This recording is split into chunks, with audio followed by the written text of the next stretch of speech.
Florida Horse Park was actually created in 1996 under the Department of Agriculture. It was reorganized in 2005, but it really didn't take off until about the last 5 years. I think the Florida legislature kind of realized how valuable the park was to the community, to Marion County, and to Florida itself. So they kind of started supporting it, and we're very excited to get their support and continue the growth. I'm really excited about some of the recent changes here at the park. The new arenas, the Martin Collins Clop Fiber arenas, were a huge added benefit and will allow us to bring in better, bigger shows, especially for dressage, eventing, and the hunter jumpers. Our goal is to obviously create an international competition facility that encompasses all breeds, all disciplines. We've got plans to promote the education of agriculture and the equine disciplines, and just make the facility just an all-out facility for the people of Marion County, the people of Florida, the United States, and the international community. I've been coming to the park for years. My wife rides and competes here. I come out and ride with her as well. So working here for me is more of an opportunity to really move things forward and see a great facility grow, something that I've used for a long time myself. New events that have never been here before, and bigger events. We're really looking to get the community involved and be part of the team. For me, the Florida Horse Park is a sign of economic growth. So the more advanced we get as the Florida Horse Park, the more business we bring to the economy. We have 5K runs, we have festivals, we have rodeos, we have car shows, we have war reenactments. We literally have something for everybody, and that's what truly makes the park unique. We get people from Barbados, from all over Europe, everywhere, and it's wonderful, and all the different events and horses they bring along with them. We're welcoming back Jay Hambley as course designer and builder. Jay is building for the 2020 Tokyo Olympics. Jay has also built 2008 Beijing Olympics. We're also excited to welcome back veteran course builders, Tommy Neneman and Mark McCleary. They've been at the park for years, so we're excited to have them back. We have a airway aerator that we just got to help improve our footing, keep everything as soft as possible for the competitors. We also have 600 yards worth of irrigation line that we can move to just about anywhere out on the cross-country course. And we can get it to almost anywhere on property to help irrigate the grounds, keep things looking green, and also keep the footing soft on the courses.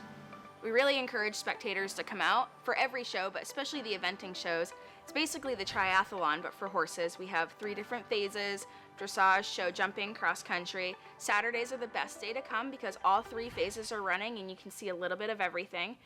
Even though we are located in the horse capital of the world, Marion County, we are definitely Florida's horse park. And good afternoon and welcome back to the Ocala International 3-day event. This morning we had an exciting morning of cross country for the 3-star. Yep. And we're just about getting ready to start at 1 o'clock the cross country competition for the 2-star. And we have, Lisa, you have the rundown of the results from this morning. So we've got Liz Halliday Sharp is actually 1 and 2 on her dressage scores, which is great. So she's sitting on a 23.8 and a 27.3 in first and second. Then we've got Dana Cook up in third on a 28. Jessie Phoenix in fourth on Bentley's Best. Leslie Grant Law in fifth. And Kyle Carter is topping out the top 6. He's actually tied with Jessie on her other horse. So looks like running down. I mean, pretty much everybody had a great day. There were a couple bobbles, maybe. A couple bobbles. There was one slanted brush early in the course that caught a couple people out. And now we'll just recap the dressage highlights from yesterday, the top 5. And there's Liz Halliday Sharp with Duisk Abbey. And these scores are all really, really close. Really close, yeah. Time is going to be a factor. I mean, if you have a stop or a frangible pin problem. Yeah, they're all within, let's see, the top 5 are all within less than a point. Kyle Carter, who is in 4th place. Yep. And he's sitting well in the 3-star division. And then we move to Bethany Hutchins. Yeah, Kristen. Yep. That was a lovely test to watch. That was beautiful. Yeah, it was. Just floating. Mm-hmm. Then Lauren Kiefer with Get Gowdy is sitting in 2nd place. And leading the pack for the 2-star is Leslie Law with Bandit Boy Delingi.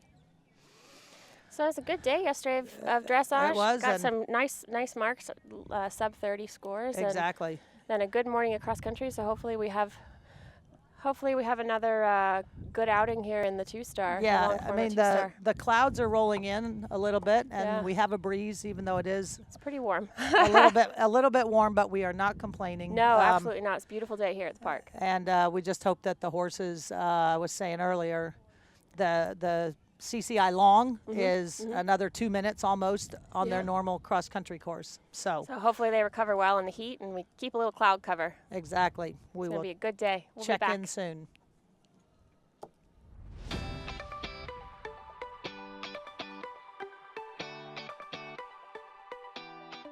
Florida Horse Park was actually created in 1996 under the Department of Agriculture.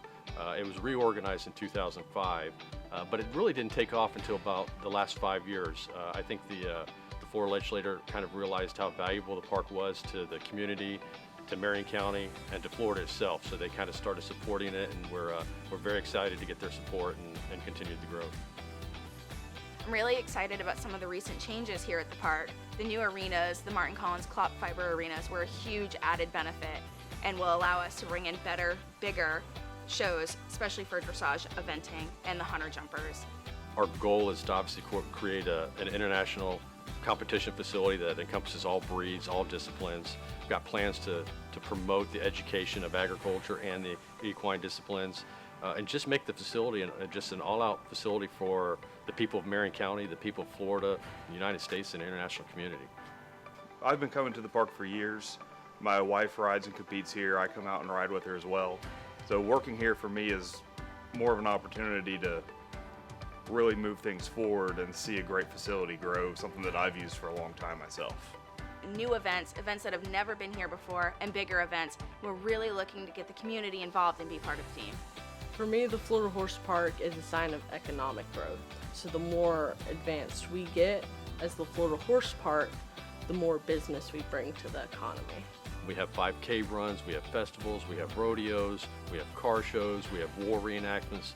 We literally have something for everybody, and that's what truly makes the park unique. We get people from Barbados, from all over Europe, everywhere, and it's wonderful. And all the different events and horses they bring along with them. We're welcoming back Jay Hambley as course designer and builder. Jay is building for the 2020 Tokyo Olympics. Jay has also built 2008 Beijing Olympics.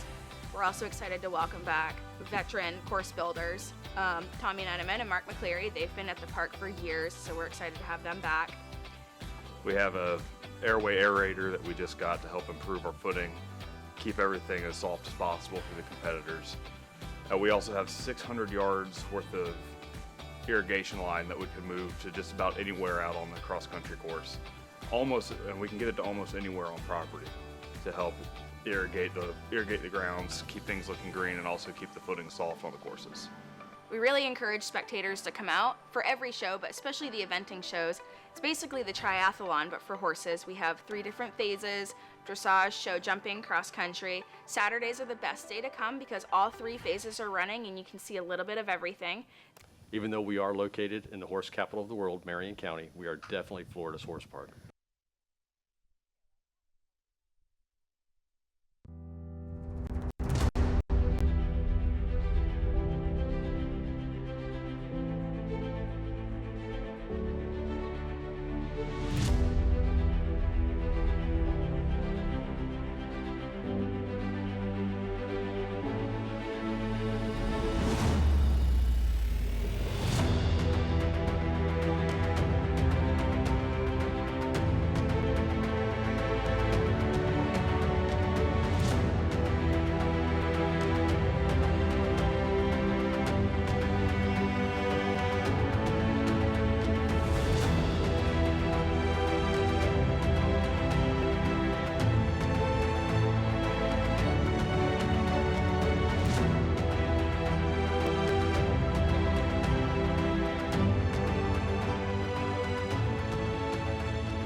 story that started with the love of the horse, Seminole Feed continues to push the highest of industry standards.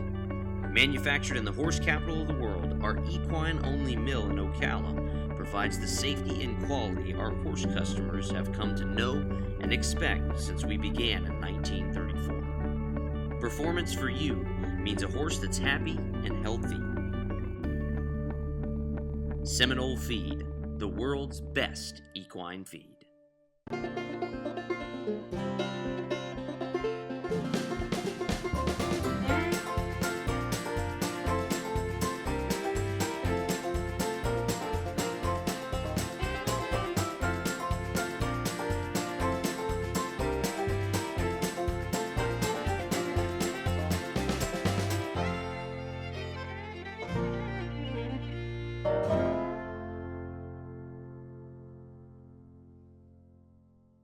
Tack Shack of Ocala. What makes horse people happy? What makes them want to ride? What keeps them looking for the best and feeling good inside? You'll find everything you're looking for at Central Florida's greatest store. It's so much fun to come explore the good stuff that you're after. Tack Shack of Ocala, the horse lover's candy store. Out here, we're hostile, cold, and cruel. Our way of life.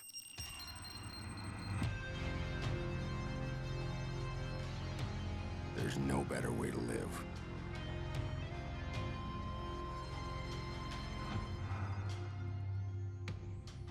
Guts, glory, Ram.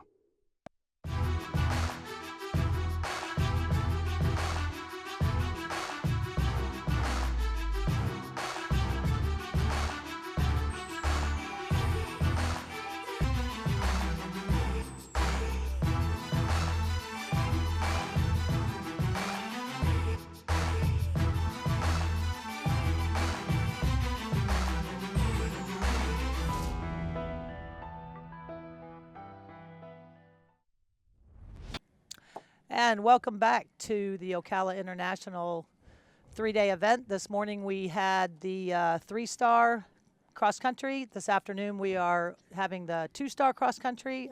My name is Kathy Wieshoff, and I'm joined by Lisa Berry. How's it going, everybody? Even though it says Alex O'Neill, we'll get that fixed. Yeah, I'm not Alex.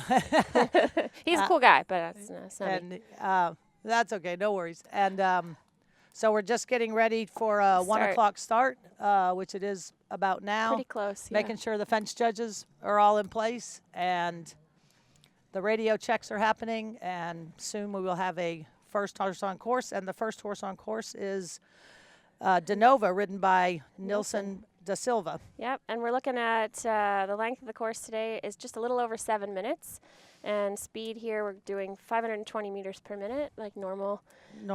Yep. Preliminary and FEI 2-star level now.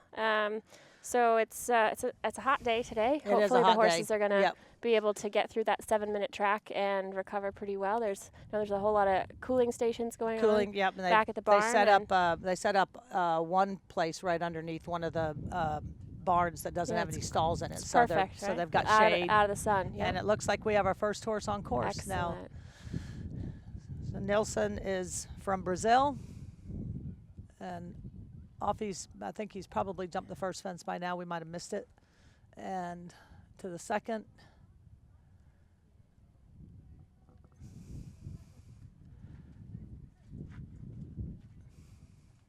Nicely over the second fence.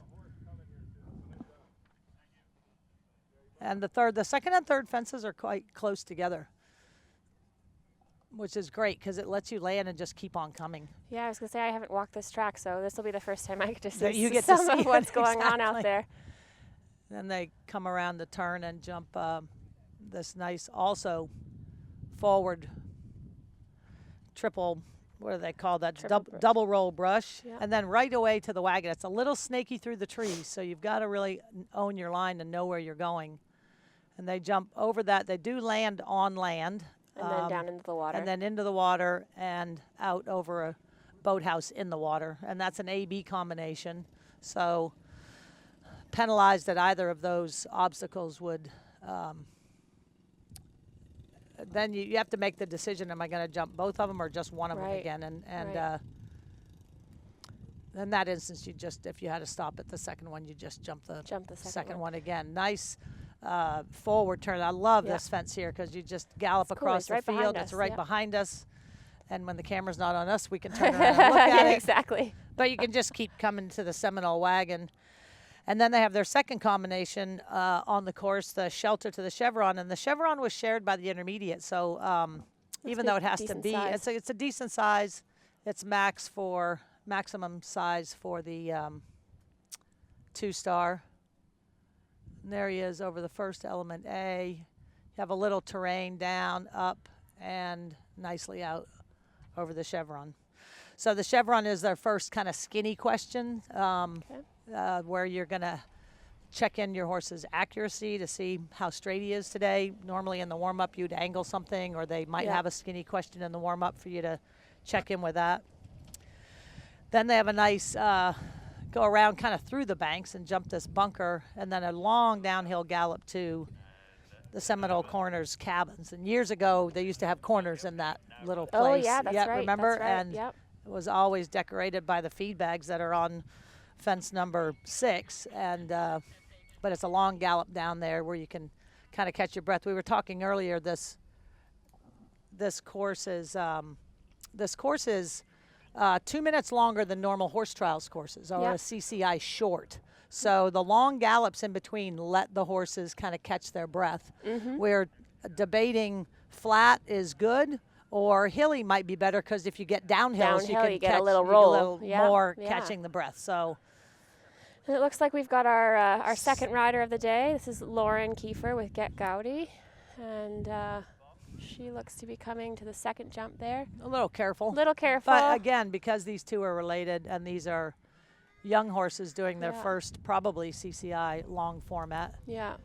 And it's tough sometimes too, because even though the horses are a bit young at this stage, they're about the fittest they've ever been. Exactly. So they're maybe a little stronger in the beginning of the track. And we know how far they have to go, and they don't. They don't. Yeah. We'd like them just to listen for a little bit, but sometimes it's managing how fresh they are to start, and then making sure they have enough gas in the tank to get us home. To finish. Yeah. And sometimes you take more gas out of the tank trying to fight with them. Yeah, exactly. There's a little S turn there, but nicely ridden there. Beautifully done. Really good. And you see Lauren come out of the water there and just put her leg on to open the step and kind of gain back some time as she had to check back to get into the water. Now she's really quite opening up. She wants to make sure she's being efficient and covering the ground, and then you'll see there she kind of starts to take a little check and rebalances to tell the horse, hey, something's happening. She'll turn be around right behind and us. Jump that. Nicely off lovely. the turn. Really Beautiful. nice. And I was saying earlier also that having walked this course and studied it for my student, so many of these jumps after long gallops are set off turns, and that makes it so much easier to ride, especially the stronger horses, because the turn will set your speed and balance for the exercise. Yeah, it's really nice. And there's Nilsen coming to the second water. And this fence was also shared with the intermediate, that little roll in. Not the 3-star, but the intermediate. Yeah. And this is where you might start to be feeling your horse might be a little bit tired, and you still have another minute or so to go on the course. You got to kind of help them out a little bit up and down those mounds, change their balance, keep them up on their feet so they don't trip. We're back to Lauren Kiefer now and Get Gowdy. Looks like she jumped the 7AB Shelter to the Chevron fine and should be heading to the bunker in the and then down to the Seminole Corners. Lovely gallop out of stride to that. Oh yeah, I mean, beautiful. it's just such a study to watch the good riders. Absolutely, absolutely. Just ride in a rhythm, and then it's so much smoother for the horses. It doesn't take so much gas out of the tank for the rider or the horse. Yeah, it makes it very efficient. And again, set off the turn so you don't have to slow down too much in order to get your balancing done. It's also, I always found a really nice thing to not have to stare at the jumps for too long. That's right. And if you have to stare at them, I always tell my riders, you got to pick a place where look away for a second and then come back. Yep. So you don't confuse yourself into thinking something's there when it's not. Right. Okay, so it looks like we are having trouble. I think this seeing might the be screen. Laura. Yeah, it is Yeah. Laura. Yep. And Fizz. And Laura's riding Fizz, a 9-year-old 16-1 Dutch warm blood.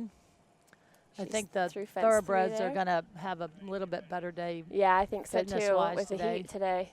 But if you're on a warm blood, you've done the conditioning to make sure they're going to be fit, knowing you're coming to Florida. Yeah, hopefully. Yeah. For this international 3-day event. Nicely over the double roll brush. Really having to come back there. Really coming back. There is a little bit of an S-turn to this next obstacle. Yep. That horse jumped it well. He had Nice a little and peak. careful. But you want him to have a peak. You don't want him Yeah. to do what I call dumb brave, where they're not really looking. Not looking, yeah. That to me is more scary than one that looks hard. Absolutely. Well, and with ones like this that are a little careful early on, the rider's going to want to be paying attention to that for the combinations that are going to come in the future, just That's in right. case she needs to, be a little bit more aggressive at a moment, or say, hey, listen to me now, like this is coming. You need to be a little bit. And here comes, he looked more at the paying intermediate attention. fence first. Sure and then did. said, and then she said, it's this one, not This that one, not that one. I'm surprised actually that they haven't taken the flags off that, The intermediate. Yeah, a lot of Yeah. times you'll see flags crossed on jumps that look exactly the same. And they'll take the flags down and just cross them in front of the ones that aren't being jumped. Yeah, there's many. Okay, here comes Lauren now, I believe. Yeah. Yep. Jumping that Florida fence, I call it. Yeah. She's up To the and water, around. little skip, nicely done. Got to keep them on their legs through the water here. Like I said, they're probably a minute and a half or so from home. Yeah. Oh, looks like we might have had having a little circle here. Representing possibly a stop at the end of the 7AB combination. And a little hop and a skip, Little but she gets it done. sticky there, yep. His little ears are forward. He was a little spooky coming around the turn to that Seminole. This table behind us, To yeah. the Seminole wagon, and then he had a little look there. Maybe we did not see it, but we are guessing that he might have had to stop because of her making the circle when the camera got back to us. Now she needs to just set the tone here, buddy. Yeah. Good boy, you got this. And the riders, if they do have a bobble or feel the horse asking a question, it's their job to really help the horse out and continue to give them confidence. Absolutely. And now we're looking at Leslie Law, and I believe this is our winning Yep, the dressage leader ride right from now yesterday. on the course. Yep. This will be a nice one to watch. He's through 2 and coming nicely to 3. Jumped that very nicely. Excellent. Big stride for this horse. Yeah, nice, lovely long stride. Wow. Huh? Bandit boy. Delete. Leslie Law is the next to go. With He's just having a little discussion. He came on quite a sharp inside turn to that. So he's an 8-year-old Cell Francais. Again, these horses at this level, it's probably their first long format. Mm-hmm. So the riders that was nicely done. You could Yeah. see him just reset the Just balance and then reset, ride yeah. forward. Give him a little Unfortunately, Leslie encouragement. had a weird stop on his first horse at the first water Oh, bugger. in the 3-star. And so if we see him being a little defensive, Yeah, that's might be why why. he's like, no one's doing that to me again. Yeah. It's also really nice to watch these top professionals ride these young horses, and you can see them teaching the horses as they start to jump around and prepare them for hopefully their future at the top of the Exactly. sport. So it's a really fun thing to be able to watch. He's putting the pedal to the metal Yeah. just a little bit there. now clear And at over this the, level, rushes to the corner. usually with these big open courses like this, the time usually isn't hard to get. Yeah, isn't too bad. There's a little bit studying the question, and then he was a little rude in the mouth making Yeah. the turn there, but it's all part of his education. Exactly. Leslie's just making sure it gets through those narrow flags at the top of the rise there. But yeah, because they don't have anything narrow again till they, it's got to be like 4 or 5 fences later where they do then a downhill brush to a corner. Yep. No jumping penalties and no time penalties. And that's an ABC, so that's a good question. So it'll be interesting to see how this horse is reacting. Some of you guys may have seen him just overreact a little bit to the bridle in the middle of that last combination. We'll see where he is when he gets to the water. When he gets a little more tired. Yeah, exactly. So they're able to pan down there. This is good. So you can stay. And yeah, so Leslie's out there, and Laura hopefully is still going, and then we should be looking for Caroline on tops. And these horses are started 3 minutes apart. Yep. At horse trials courses, a lot of times they're 2 minutes apart, and as you move up the levels, you usually add a minute. It could be 3, 4, or 5 minutes apart. Yeah. So it does look like Laura's started. Yep. Or sorry, Caroline. Caroline. I'll get the pencil and mark it off. So I know we're trying to fall down. You're out. Follow this down. You're out. This guy's ready to get it done. Yeah, isn't well he? done. Right, she's managing the balance and changing the step at the same time, which is nice. Good to see. This horse is ready, isn't he? Right as he is. Let's do this. You've got to kind of set them up a little bit, maybe a notch slower than you want to jump this fence based on its shape because of the turn that you have afterwards to get to the water. So whereas you're seeing them jump fence 2 or the number 8, the bunker, a little more forward, they're having to jump this one just a hair slower to get the water question done. You get a little bit tight there. A little bit tight there. It's all good. Yeah. Lean away. How we were talking earlier about these horses that are going to be a bit fresh in the beginning. This horse, I feel like this horse has maybe done a little bit more than this level. Well, he's 18, so. He knows how to gallop. I feel like Tops is a name that I recognize from heard that the past. before. Yeah. And that's great because he's probably giving teaching this kid some young rider experience. a great experience. He's like, hang on, kid, I got this. You can see he understands how to land and gallop, that's for sure. He's looking for the next set of flags. Yep. It's excellent. And that's where also the good guys, here comes Leslie into the second water. Down. He's having to be quite positive with his leg there. And he's got it. Well done. Oh, I'm seeing somebody walk back, so that's not a good thing. No. Okay. That's not good. It is a rule if you are disqualified that you walk off the course and go have the vets check your horse before you're allowed to go back to the stables. Yeah, that's an FEI rule. Just want to make sure that everything is all good with our wonderful companions here. Yep. I'm loving watching this horse go around. Yeah, this is great. As I was saying, you land and kick, land and go. You're saving, 1 or 2 seconds a jump every time, and that adds up if you have, there's 19 numbered fences, but 20, 21, 22, 23, 24, 25, 26, 27, 28. Yeah, over 29 efforts. Yes. So that's almost enough a minute. to do. Yeah. If you're take a tug every time, you're gonna be a little bit behind. So that was the first jump, I believe. Yep, we got our next rider out. Catherine Brown on Carnaby. And this is a 6-year-old Oldenburg. Oh, nice young horse. Very young, yeah. So it must be doing its first CCI long 2-star. It's got a cute face. Says, what next, Mom? Ready. Very, very cute.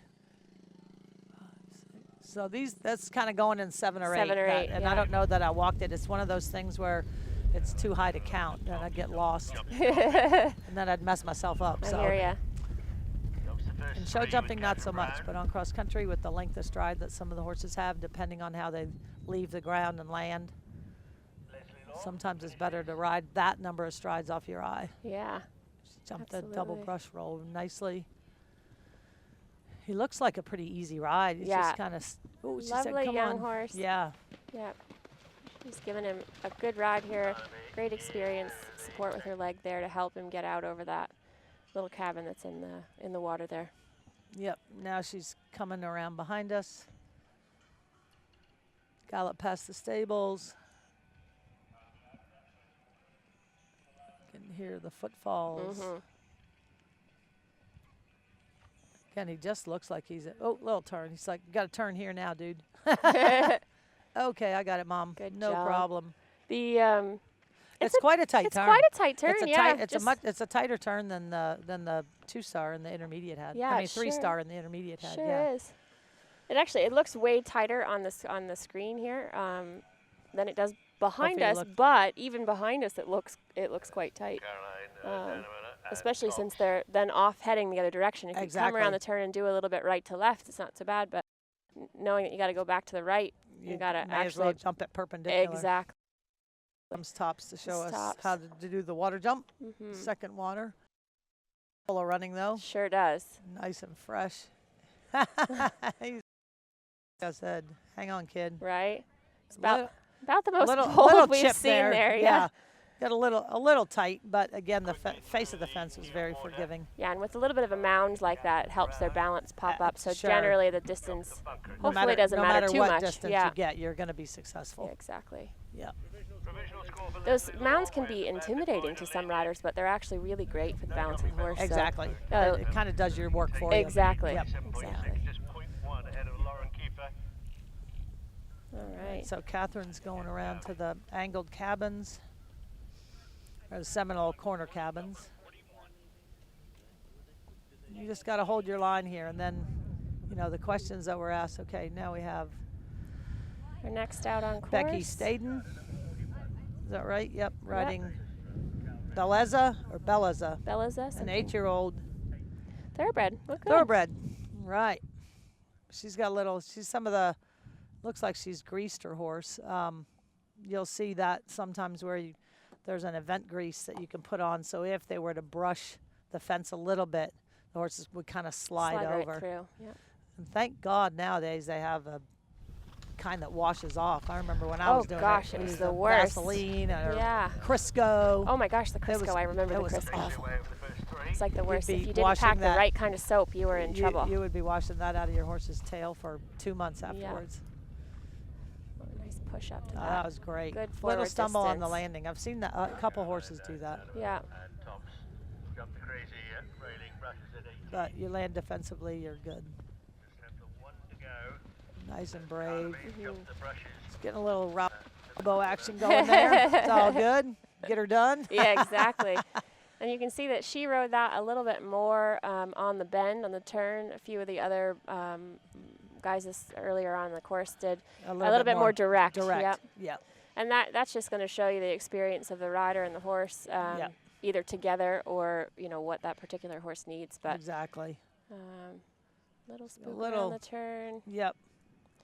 And get going. Yeah, there we go. Atta girl. Okay. Right, that's one thing. Let's get to business. Yeah, it's nice to see. That fence with all those feedbacks, there's a looker as they come around. Yeah. The turn to it. Nice to see a rider be proactive like that. Exactly. So, it wasn't quite as fresh off my leg as I wanted you there, so let's just make sure that you're paying enough tap attention. With the stick. Say, come on, buddy, you got this. Nothing crazy, but just enough so that there's a bit more respect. That fence is, I think like I said, we might have seen somebody had to stop or saw somebody circling back. That's one of those kind of into spaces where the horse doesn't see where the landing is until they're kind of in the air, because it's a wide ramped fence. Yep. And you've just got to keep your eye kind of at the middle of it and go to the base and be really positive. Yeah. It feels a bit bigger than it actually is. Exactly. Yeah. Yep.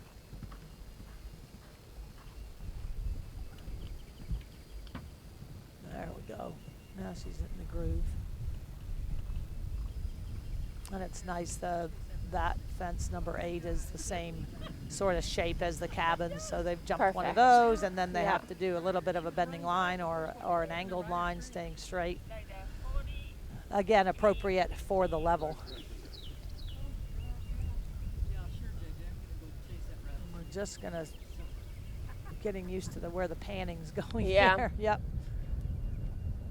think this should be. Woohoo! Yeah, this horse is like, yeah. It's like, don't bury me again like that. 7 years old and he's 7 Irish. years Well, old. there Yeah, you go. there That you go. explains That it. explains Say it. no more. Absolutely. This is Samantha McCleary, Fernhill's first choice, I believe. Yep. Yep, 42. See how cute. this. You know, the first fence, you said you didn't walk the course. Mm-hmm. The start box, you really come off a turn to the first fence, which is unusual interesting. instead of it being kind of straight ahead of you. Right. Interesting. So I think we're seeing a couple times where we get to see that first fence. The horses are just getting a little underneath it instead of not. Yeah, instead of having that sort of a more open, just regular step, they're not quite in their gallop yet. Yes, exactly. Catch it a little funny. A little wide. A little bit wide on the left-hand side. But she has a plan and she's executing her plan. Ooh, you hung a leg a little bit there. Left leg there, yeah. So when we say hung a leg, it means that they didn't jump cleanly up with both knees. Sometimes they'll do what we say, hang a leg or leave a leg.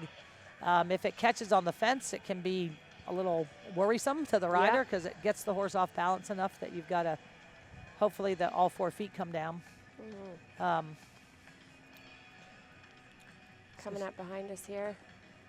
And then this fence is a lovely fence to just keep coming to because it's got brush on top of it. It's big wide. It gets them right back in the groove. Absolutely. Confidently in case they did have a moment of question at the water. It's like, here you go. This is Get back out what in you front would of call my leg. a gimme fence. Yeah. Right? Yeah, absolutely. Those great big wide tables, guys, are the easy ones. Come back from the live oak Kids arena. are definitely the ones that you want to jump. That's a With gimme a fence. watchful eye That's on an Brother easy Mark. one. He knows every inch of this park. All right. See how he handles this drop into the sunken road. Again, Lips around twice shelter. that horse has done that. And a little close, One little there. double Close kick to the chevron. front Yeah. legs. Says, I'm not doing that again. I'm not getting my legs stuck. He looks like he's kind of sightseeing. He's like looking right, looking left. How am I doing, everybody? How am I doing? Exactly. New water. It's His interesting. little ears flicking back and forth. It's interesting to see the difference in the gallop steps between, say, Leslie's horse that came out earlier Right. with that real long open gallop, and then even though this is a thoroughbred as well. Oh no, this is the Irish sport horse. He's an Okay, Irish sport horse. so We'd like to see makes him a little bit more yeah. sense, but more open yeah, gallop. she's going to take. This horse is probably going to take twice as many strides as Leslie's did, Exactly. but hopefully we'll still be able to make the time. Yeah. Well, that's Oh. see, there's that first That fence. first This one's fence will all get ya. over. At least it's really ramped. Yeah. So this is Megan Marinovich Burdick on Red Lion. 11 years, 16-130. It looks like So he's he full looks, of run. he's ready to go. Looks chestnut to me. Yeah, looks chestnut to me too. Looks like she might be from Florida with those colors. With those colors too, yep. Yep. Oh, actually, she's from Iowa. Oh, really? If we have the number right, is it 43? 43, Yep. yeah. Maybe she's going to school down Maybe here. she's going to school down here, yeah. She looks like a gator. She does look like a gator. This one's a little on the muscle, isn't he? He sure is. Whoa, he kind of almost Right. landed hind feet first Yep. there. I'd Said, "Now start to listen be to the leader me." here. Yep. Yeah. Hello. Hello. I want you going, but I don't want you taking Oh. over. 6, 7, 8, 9. Good for her for getting Yeah, that done. yeah. He was certainly a little bit of Distracted a bully and, in there, and yeah. bullyish. Yeah. Well ridden to get that done. Sometimes it's not always pretty, the cross-country riding, but Sometimes, yeah. it's That's why we do it. We don't have to be pretty. Exactly, Just get exactly. between Get the between the flags and That's cross right. over the finish line. I can She hear him comes coming behind around. us. Yeah, you can see these riders really working to make this turn, Yeah. get it done. Whereas watching the 3-star this morning, it didn't look.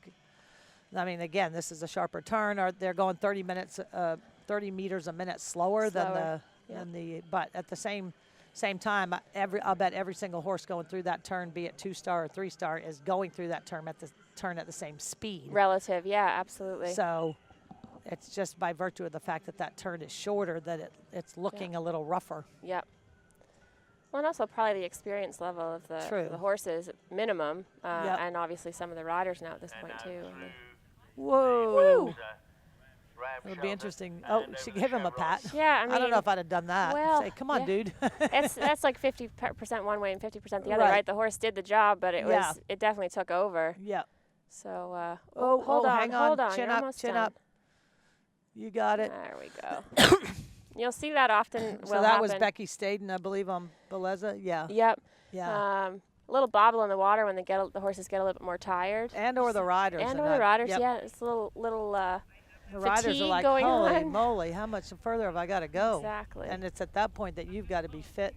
Yeah, both horse and rider. And to be able to help the horse if the horse gets a little tired. Exactly. So. She's headed out to. Yeah. Where is she headed? Out to those tables. Out to the Seminole cabins. So this is number 44. Ashley Connor. Ashley Connor with Figlio. Figlio. This horse is 14 years old, also a thoroughbred, owned by Christine Grant. Nicely over the second fence. And the third. I love that. Just land Nice and rhythm. keep going. Yep. Yeah. For those two fences, for these two star horses, it really gets them out in front of the leg. It's just galloping a hair low and strong. Yep. It's got a little. So a lot of these horses you'll see has the little flare nasal strip. It's like our Breathe Right strips that we put on them to help keep their airways open. Ooh, she had a little bit of a stick there to say be brave. And then you got to steer, and then she really angled out over that. And just looked a little rough. The line, I think maybe she just, I don't know, either underestimated or overestimated her line and got herself there on a half stride, as well as the fact that we can see now this horse is pulling quite a bit. Yeah, and that's those horses are hard to ride. They are real hard to ride, and it actually, as fast as you'd think they'd be, they end up being slower because it takes you a lot more time. So much time to set them up. Yeah. Yep. And there she goes jumping the. That was nice. Yeah, nicely done there. Seems to me though she's just being like a little bit like if I let him go, I don't know what's going to happen. Yeah, I hear you. I had one like that, man. They're it's like no fun. driving a freight train. Yeah, exactly. Without power steering. Exactly. Like if I find the flags, they'll go through them. Right. But at what speed, I'm not exactly sure. No jumping penalties, 8 time penalties. So again, as we said, with these stronger horses, you can see how much time it's taking her to get this horse set up to jump down in the hollow there. Well ridden there. Nicely up done. that hill. Yeah, Yep, very good. well done.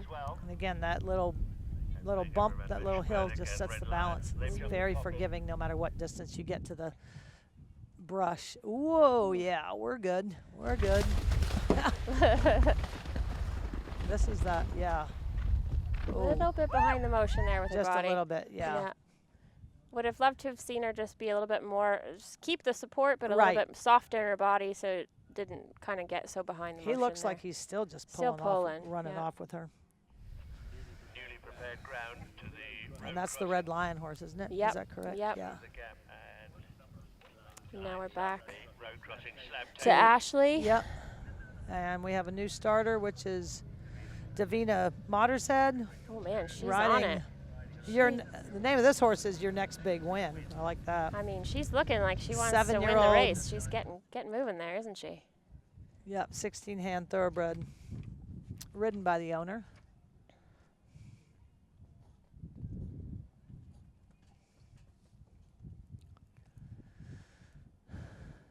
Nicely. That was a nice big jump there.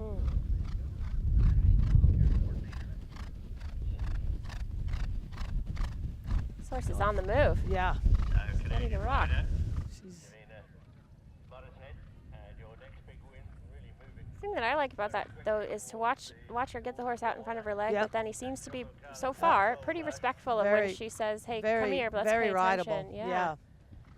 She's Oh, a little too forward there, maybe. A little bit too, forward there. Too deep into that distance, but gets that one in the water done that nicely. was really nicely done, yep. And then off then to the gets races away. again. Yep. Ooh, she's going really fast. Yeah. I'm going to watch her come up the hill here. Me too. Okay. Whoa, dude. Huh.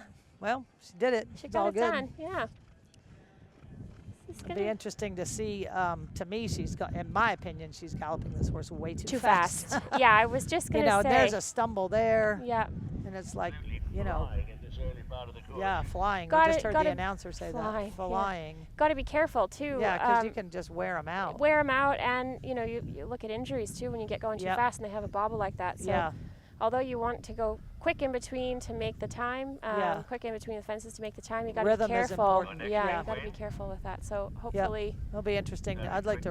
I'm going to make a note to look and see what her time. yeah. Nation at 7 Because and this speed we're looking at here for this level is, I mean, my eye says it's about advanced 4-star Yeah, speed. exactly. Yeah, she's like for really this level, it's putting the quite a bit too fast. then open up again, going pedal to the metal, as we would say.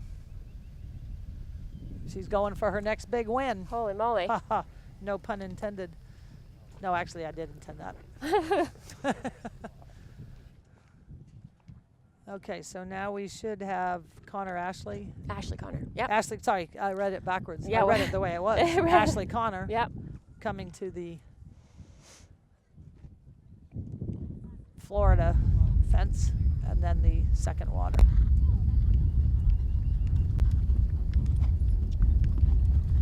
You got it, buddy. Little That was a good pony ride. club man. kick She's, there, yeah, yep. she's like, come on. Oh, bugger. It's interesting because this is the horse that was quite strong in the beginning. Yeah. Mhm. And not overly fast, but just looking a little on the muscle. Yes, exactly, on the muscle. And got a little weak jump in Yeah. there. That first one, you see she gets popped there. She's a little weak. Come on, so baby. She's maybe got about maybe he's 5 more taken to away go. a little bit of her energy. And Yeah. that So strong from- ride she needed to give him just wasn't quite there. Exactly. Oh, I don't think we've seen that view before. Wondering Nope. where we are. Now we're back to the second. Now we've got Angela Bowles on Rock Rock Top Top Dreamer. Dreamer. 7-year-old, 17 hand. And Angela's not very big. This is a No, big she's horse. tiny. Yeah. So the Angela Bowles and Rock Top Dreamer, the latest starters, they're clear of the first three. She has dressage at 31.2. Good. Angela's from Texas, yeah? She runs a eventing yard there. Married to Andy Bowles, who, Is a technical delegate. yep. And of course, somewhat course designer, So, I think, yeah, too. Yep. yep. So she's got all the Nicely done there. inside news. Sure does. Holy moly. Even though he's not the course designer here, because Looks like she's got a strap float. Yeah. Decide if now it it's- might be that new rule. Oh yeah, I see. Oh no, yeah, she's definitely got something that's. Some equipment malfunction. Yeah, I don't know if that's one side of her. Let's look at it. Okay, it's so there's a. That is the The bottom part of her bottom breastplate. part of her breastplate, Yeah, and this popped loose. that's why I always use leather, Yeah. not snaps. Down there. Yeah, absolutely. Because that could come up and hit that horse, and we've just been flashed, but we won't identify who. Keep your pants on, lady. Keep your pants on, girl.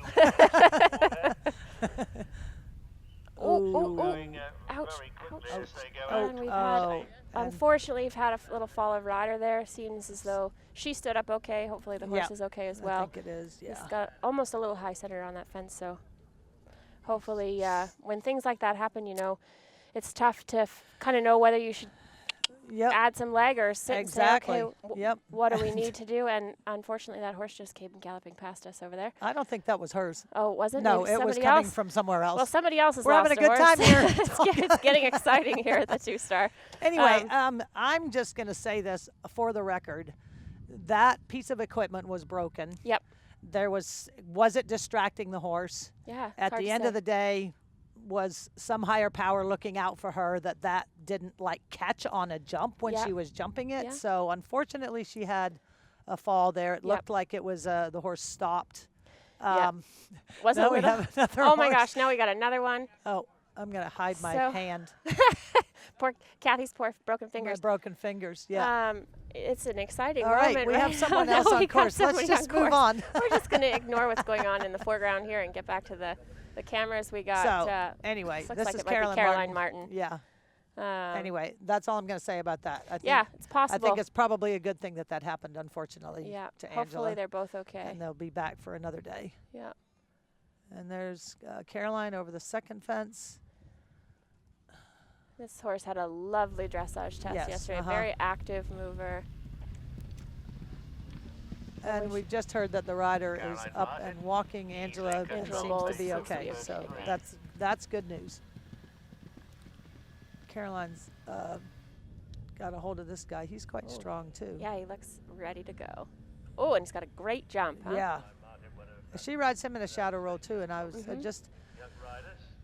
I've never seen a lot of shadow rolls on cross country. It's almost like I want them to see what's in front of them.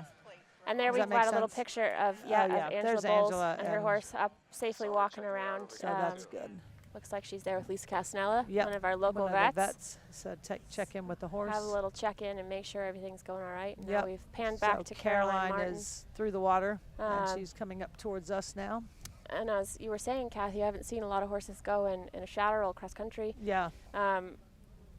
It's an interesting choice. I've actually got one that I ride in a shadow roll right now, and it helps her focus. Okay. But it sort of just depends on the horse because it can be very distracting. I've put them in them for show jumping, Yep. but I've never in all the horses I've ridden ever ridden one cross country in one. But I saw a hadn't couple either. this morning. Yeah, I hadn't either up until recently, and this horse just needed to focus a little bit more. And I tried a whole lot of different things, and this worked. And it really worked. It really Well, there you worked. So go. for now, I'm going to stick with. She's a young horse. Yeah. At the same level, she'll be competing hopefully at her first two-star a little later in the year. That was very well ridden. Yeah, there. very well done. I've seen a lot of people kind of jump in and be maybe not quite on and just keep kicking to that skinny brush, and she just landed, put that horse back on its feet, and then was able to ride forward. And yeah, it's nice to see that one done on a proper distance there. Exactly. Because you can jump it from any distance. Absolutely. But a proper distance looks better. Yeah, exactly. And is more confident for the horse. Nice to see, that rolling maybe 8 strides down in that hollow. And although it's a little sometimes too far apart to necessarily make much feel of it, you notice that the ones, as we watch today, you'll notice that the ones that look the smoothest tend to be pretty close in the number that they get down the bottom exactly. Yep.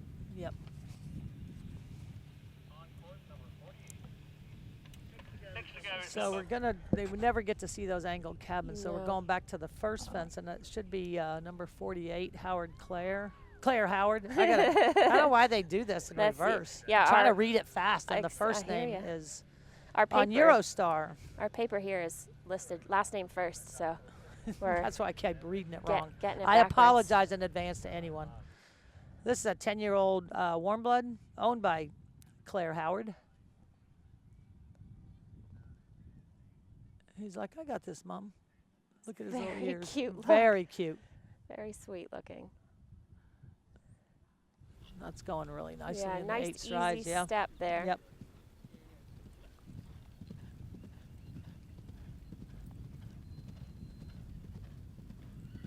Got a good breeze going. Hopefully I know, I love it. Feels good. Stay nice. We've got some clouds rolling in too, so we should get rid of that sun pretty quick, and that's going to help the horses. It's interesting to see. There's another one that stumbles there. It's interesting to see where these riders jump that number 4 fence. The different turns that we're seeing. And some of them are jumping it way left, some of it way right, some of them in the middle.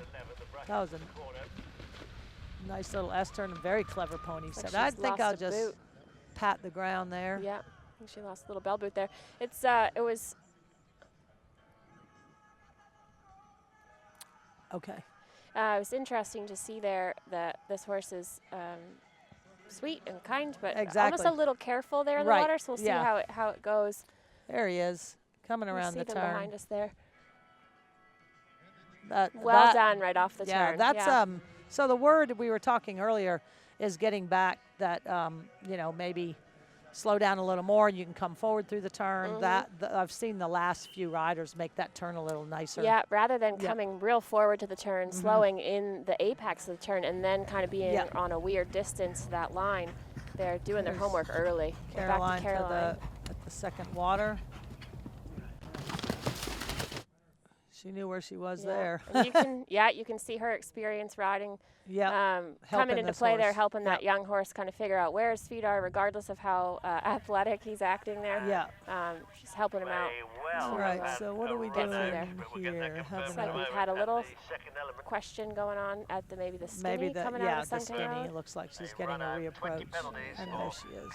So it's interesting because that was the horse that was a little careful into the water. Yeah. Probably had the same sort of instance happen at the drop in there and scared itself a little, and maybe that narrow came up a bit too quick. Yeah. And you're seeing not only when we're mentioning they don't have the age of the riders, which I think is a good thing, but there's a lot of young riders here that are doing their first CCI long. It's a learning curve. It's very much a learning curve. Sometimes they're on an experienced horse, sometimes they're doing it together. And so that's what we're going to see this afternoon is a mix of professionals, of kids on green horses, and kids on experienced horses. Yep. You know, Kath, I did my first 1-star with you at Young Riders. There you go. It was a long time And look how well you turned out. Right? It's all good. Right? So good. Yeah. I can remember being terrified. That one left out a little bit, so that should be Zack-Eyed P, ridden by Sierra Schertz, number 49. Is that right? Yep. Yeah, right. Got a nice bright color. Sorry? Nope. Zack-Eyed P, 9-year-old. All right. Ooh, we're getting just a little bit yeehaw. She's got a little ear bonnet on that matches her shirt. Yeah, it's cute. This one's a little bit, scary. Sorry. Scary. Don't like that. Get your reins back. Don't like that. Oh, man. Well, the horse is on autopilot. The horse is autopilot, exactly. He's like, nope, that one's got to be mine. It's right in front of me. I got it, Mom. You just stay up there. Exactly. I mean, well, and at the end of the day, if you keep your eye, and as I say, you lose your knitting. Yeah. You're. All right, we're turning around to look at this one, too. We are.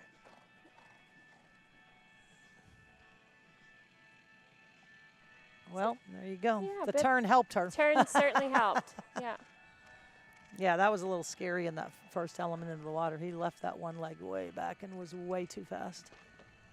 So hopefully whoever's coaching her will get a hold of her and have her do a little rebalance moment. Yeah, exactly.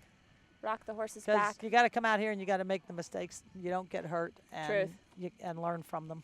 Absolutely. And that's the key. As long as you learn from them, it's okay. And Zack-Eyed P. There you, well, good job. Got it done. There you go. Phillips Ram, straight as a die. I think she just looks to where A jump is in this horse. She better not look at the wrong fence. Right? Better pick the right one, kid, because this thing is ready to go. Because this thing's going. Stare with your eyes. Oh, Okay. these people are going to get These run people over. are about to get run over. Heads up. Oh, it's Buck and his crew. Way to go, Buck. Good job. He's got him in control. Absolutely. This is a little better. She's setting up a little bit earlier. Even though that a little bit of a tight distance there because the horse had changed its balance. Rider helped change its balance. It wasn't Eurostar near the, getting close to the end of the course. You see some of these riders just a little bobbly on the landing of that that B element in the water, the log roll to the boathouses, and that's, in my opinion, showing that either the horses are a little tired or they're a little tired, and they just that's kind of a forgiving wake-up call to make sure that they are on board for the last few jumps on the course. All right, so now we should have McKenna Knott with Eclipse. Is that right? Yep. All right, look at me go. All good. A little tight to that, but you know, the first three fences you've got to. They're the way they are. Actually, the first four, which is, and then you know, getting to a little bit more meat of the course of the first combination being fairly friendly in the water. But the first 3 or 4 fences on most courses will be just, you know, get out there and get a rhythm. So you can't overthink them. If you overthink them, they're going to pay for it later in the day. Yeah. It's interesting what our course designer has put out there, because with those first couple of fences relatively close together and with these turns, you know, to get a flow, you have to just kind of relax and let the horses settle into it. And not fuss too much about the actual distances or turns necessarily. Just get your rhythm and allow the jumps to come to you. She's coming up to the Seminole wagon behind us here.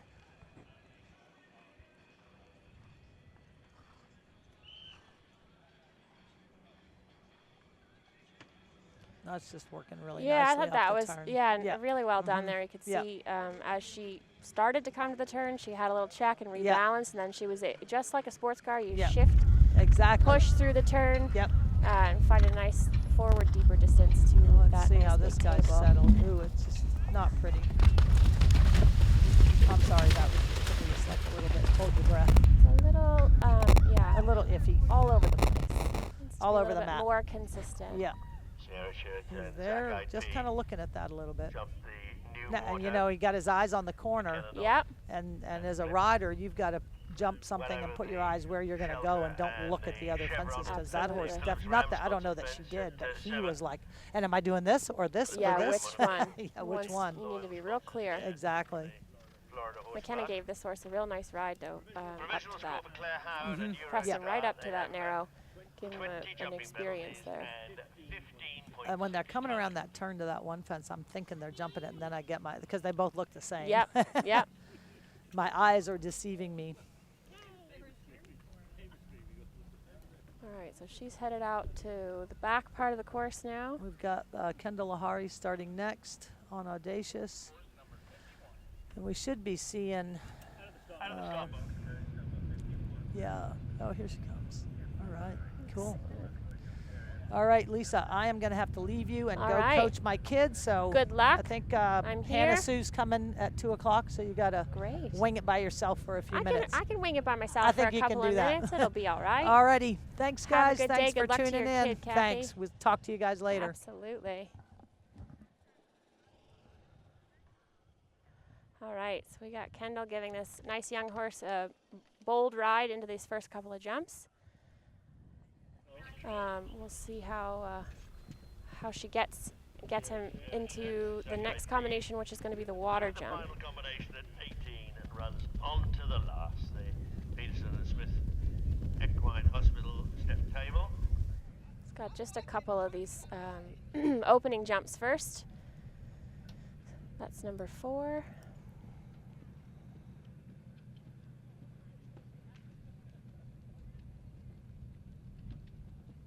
Very well done there. Nice positive ride in, gets her line. Good positive ride out. Very well done there, Kendall. I'm just gonna have a nice open gallop here, come up behind me. See how she handles this turn. Kendall's been around the block a couple of times, so she should show us her professionalism here. See, she's having a little discussion there, saying this is an important turn. Oh, he's having a little spook.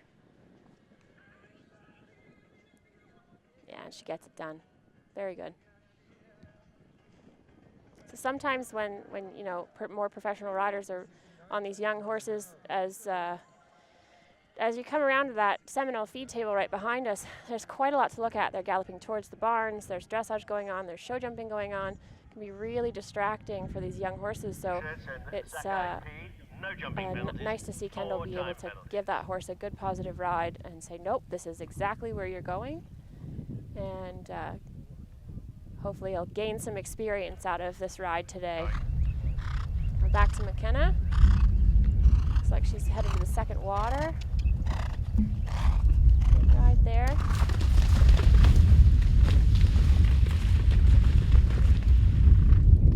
Very well done.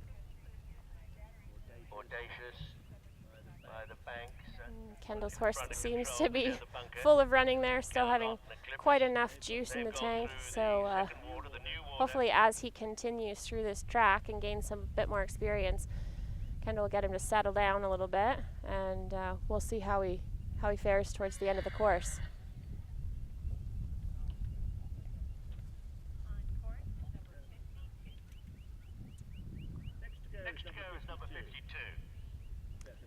I think we've got a new starter. This is, I believe, Bethany Hutchins. Kristen, it's 52, yep. And Galuk, HVF, he's an 8-year-old, 16-2 Dutch warm blood. Looks like he's got a good gallop going, ears pricked, ready to go.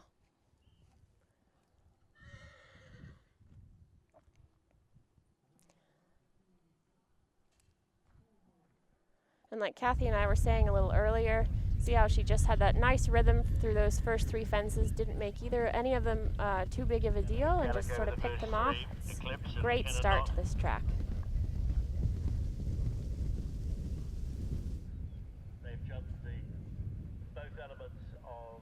Oh yeah, and she took the nice inside line there to that 4th table. See how this horse fares into the first water. Oh, pretty careful.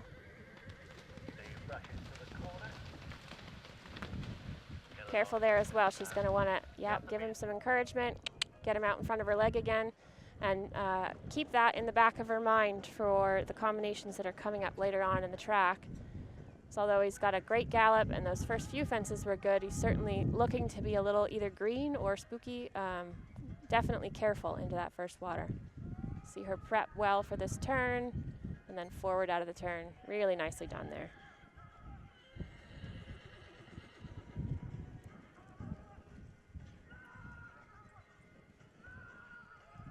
Nice open gallop. Make up some time after these turns in the beginning of the course.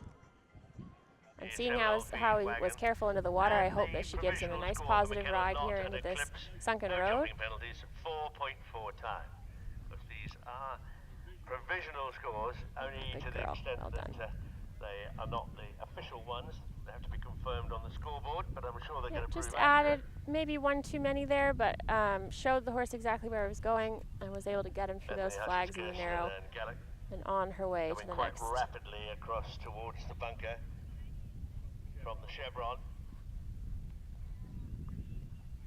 Audacious has jumped all 3 parts of the now she's looking like she's got her leg on, got the horse out in front of her leg a bit better. Looks like it's settling in a bit. And 8. Should be looking for our next starter here soon.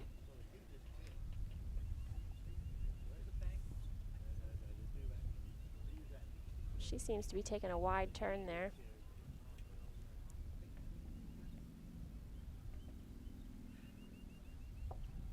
Tell you what, the clouds have started to cover here, and it's feeling a little bit cooler than it was earlier. And there we go, our next starter. I believe this is Jamina Carbello. And No Remorse, the 12-year-old 16 one-hand thoroughbred mare. Like I was talking with Kathy earlier, this is another horse that's, although it's a thoroughbred, born to gallop, you can see its stride isn't super long. So she's going to want to, definitely added just one too many there. Just to be able to settle a little bit, maybe lengthen the reins, give the horse a chance to kind of lengthen its step, be a little bit more regular, get a better distance to those jumps. The latest starter on the course is 53. This is Jamina Cavallo. Yeah, and you can see that the horse is fighting her a bit. Might be why she feels as though she needs to have her reins that short, but hopefully she can allow it to use its neck well enough to get over these bigger jumps.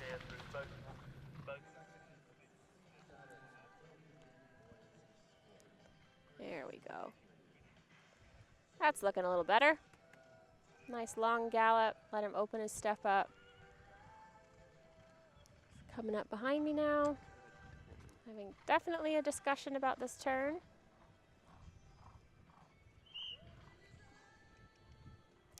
Yeah, and because of that discussion, you can see that just a bit wide on that turn. Gonna want to keep that in mind as well for later on in the course.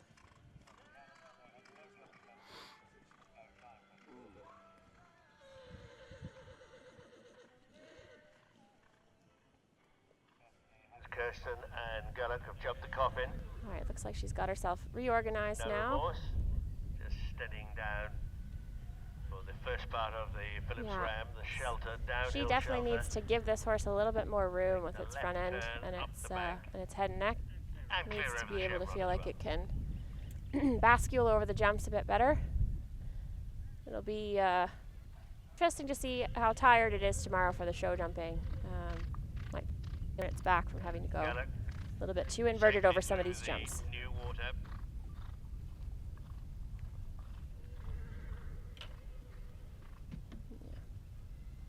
Off she goes into those angled tables.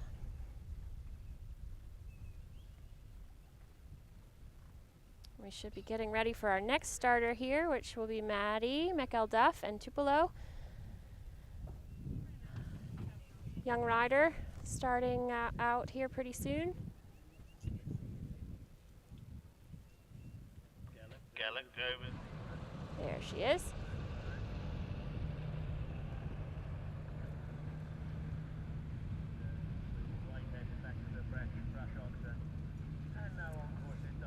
Nice gallop going.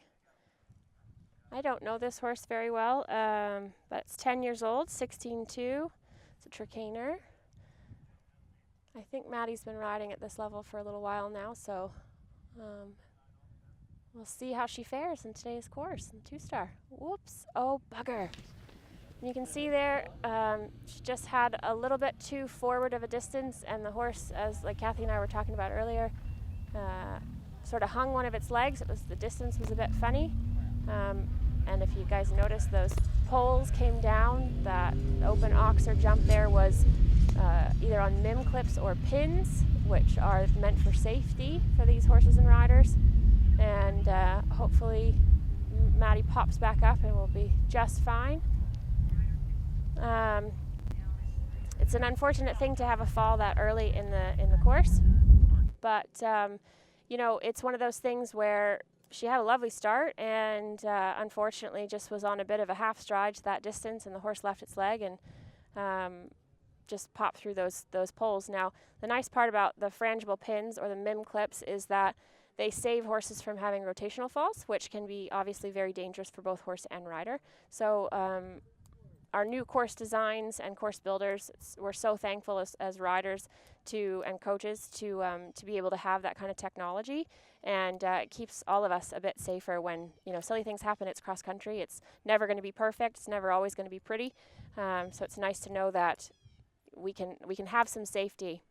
So hopefully Maddie pops back up and is doing okay, and we'll get back to, well, now we're back to the action. And as soon as we have a report in about Maddie and her horse, I'll let you know. This is, I believe, Bethany. Oh, no, Jamina. Is this Jamina? Yeah, there's the picture of Maddie walking away. Maybe a little bit of a limp, but she's looking like she's doing okay. Hopefully her horse is all right as well. Oh, bugger.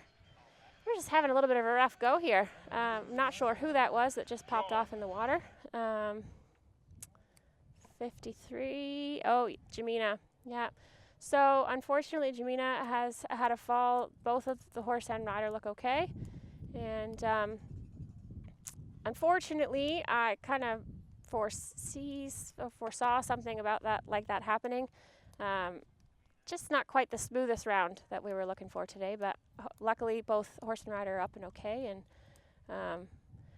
they're gonna go back and get checked out. The horse will need to get checked by the vet, and Jamina will need to get checked out by the medical staff here, always making sure that everybody's doing okay, recovering, and take him back to the barn and untack him and make sure everything's okay. Just a rough day for a couple of these riders here back to back.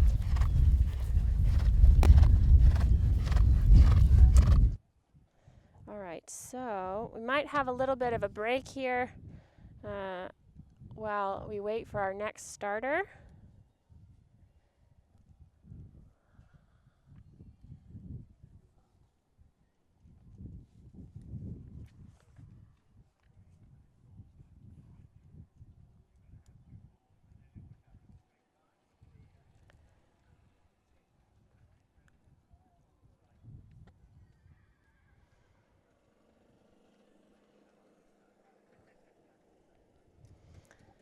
All right, so for those of you just tuning in, we've had an unfortunate couple of falls back-to-back here at the Ocala International 3-day event. We're in the 2-star long format cross-country phase, and our video there was just of one of our riders walking her horse back after her fall. Luckily, they're both okay, and we're just waiting for our next starter.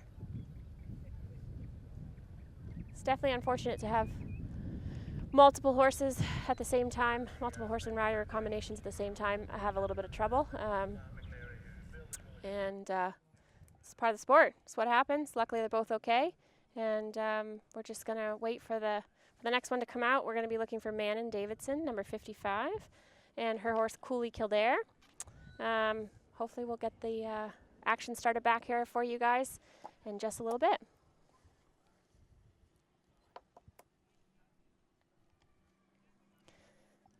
At least it's a nice day. Cloud cover is coming over. It's a little cooler than it was earlier in the day. And for me, sitting here, at least I have a nice view of some dressage going on. There's some show jumping over on the other side of me there today. And I'm by myself at the moment, but I will have some company in a little bit from a few of my other fellow competitors. And just waiting on our next horse.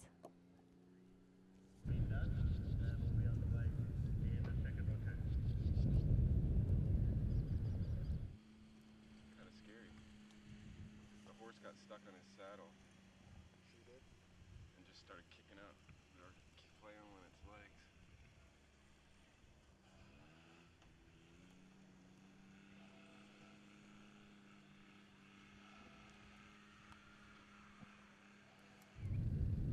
All right, looks like we've got our next horse on course. I believe this will be Manon Davidson and Cooley Kildare, a 6-year-old Irish sport horse. See if I'm right. Gotta catch her number. Yep, sure is. All right, safely over fence 2. And safely over fence 3. 55.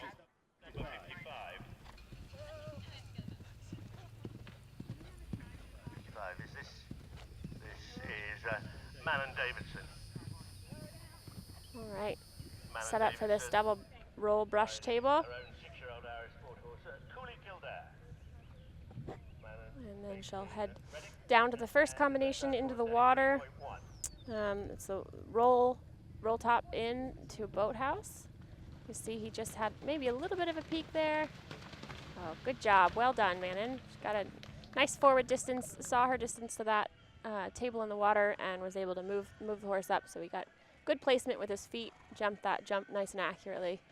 Now she's going to gallop across the field and come down behind me at the Seminole wagon.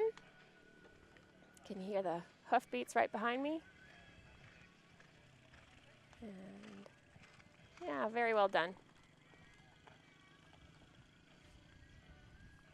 As Kathy and I were saying earlier, it's interesting to see how all the different riders are preparing for that turn there, the Seminole table behind us. She did that very smoothly.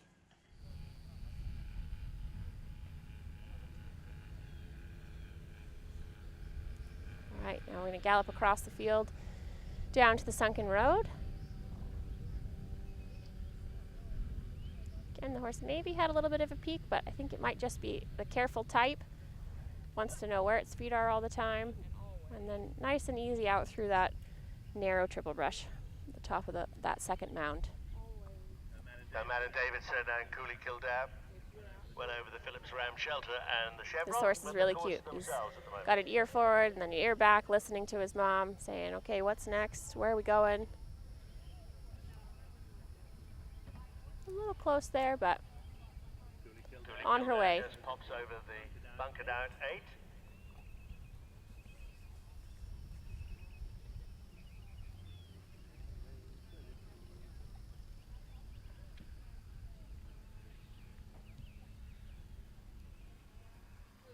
All right, we should be getting ready for our next horse on course. As Manon heads into the trees there with Cooley Kildare. Yeah, there we go, Jenny Arnstrom. Flower Girl, 7-year-old 16-2 Hanoverian mare. Next starter is number 56. This horse had a beautiful test yesterday. I believe she's sitting in the top section. Let me just check the scores for you.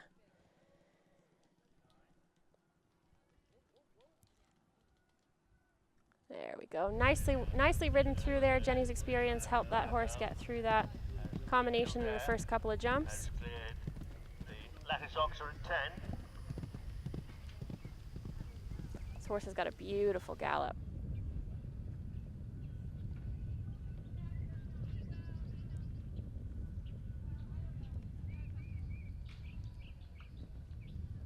You can see Jenny's approach here into the water was a little bit different, and then it ended up maybe not necessarily working out the way she wanted it to. Horse is definitely a bit spooky, had a big jump there in the water. That is the horse's experience showing, and Jenny's experience as a rider showing to be able to get her through that. But she's going to be thinking about that now as she carries on into some of the next combinations.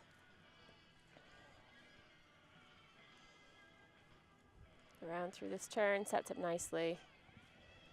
And she's gonna get this mare back, get that Spanish moss off of her helmet, get the horse back out in front of her leg and ready for the next combination into the sunken road.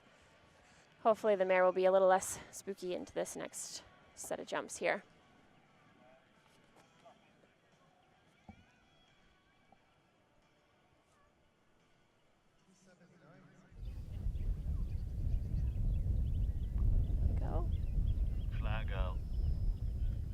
Oh man, this mare looks to be getting a little stronger as she goes.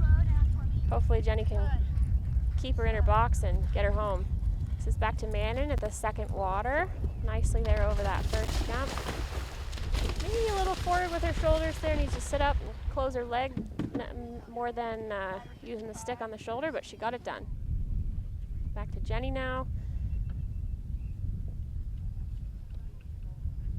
Heading off back into the trees to do those seminal corners and cabins at 9A and B.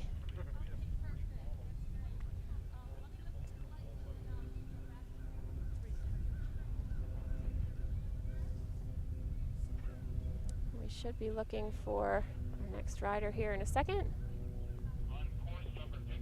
See Jenny there. It's probably one of the first shots we've seen through those cabins. Looks like she got that done pretty well. And there we go. There's Nielsen De Silva on Rock Phantom, his second horse of the day. He was our first rider out of the box this afternoon in this 2-star long format event. This gelding is an Irish sport horse, and it's 8-year-old 16-2. And Nielsen has already had some experience around the track, so should know how everything rides and be able to help this horse have a good go. Jumps the third. Flower Girl getting out, some disappears from our view. She jumps the brush, and then the second brush, and finally the corner, the 3 elements of 11. And there you see he's coming to fence 4. And he went a little wider and maybe cut back across a little left to right with that number 4.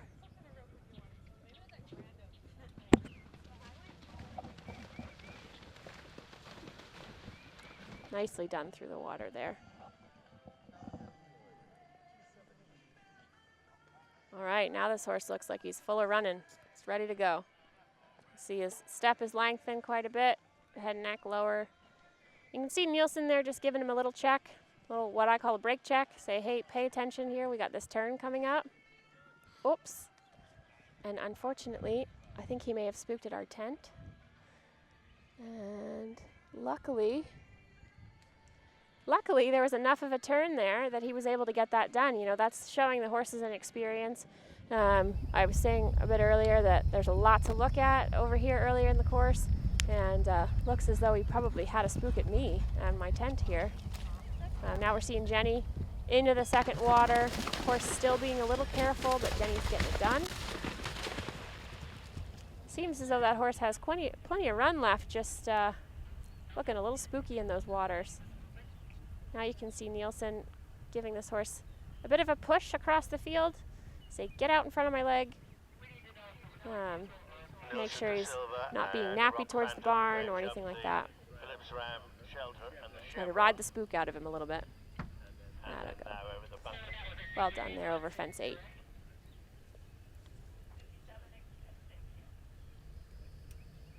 So we believe that Nielsen Silva and Rock Phantom in fact had a refusal at the Seminole See if we can wagon.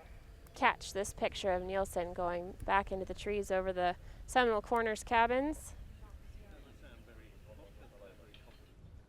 Yep, and we're going to have a new starter. This should be Autumn Schweiss. Number 58, yep, in Global in Veneto. DHI. It's a 6-year-old, so younger horse, 16-2 Dutch warm blood. I believe Autumn has been around once already today as well. Let me see if I'm right. Nope. Nope, I'm wrong.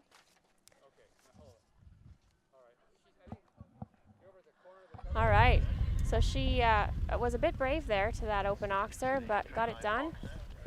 Luckily didn't have a bobble like a few of our riders earlier, a few riders before.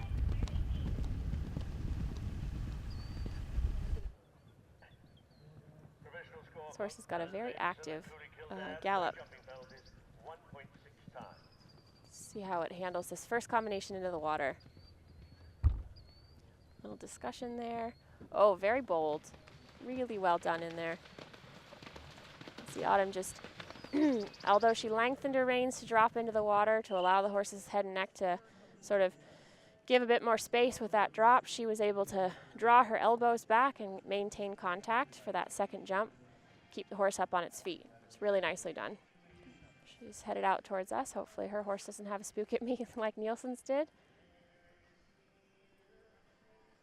Yeah. A little bit of a funny line there, but got it done. Really nice. Nice jump there over that Seminole Corners table. Or sorry, that was the Seminole wagon. Seminole Corners are a little bit later. There we see another shot of Nielsen. Headed towards the second water now. This horse looks to have settled quite a bit.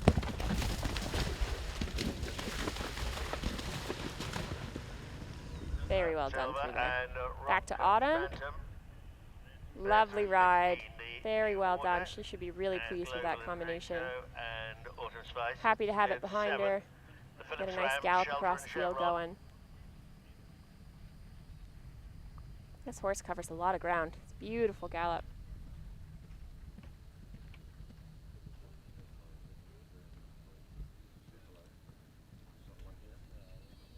This looks like a fun one to ride. It's having a great round.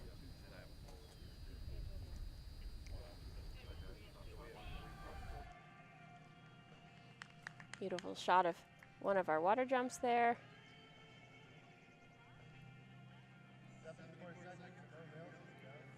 While we wait for our next rider.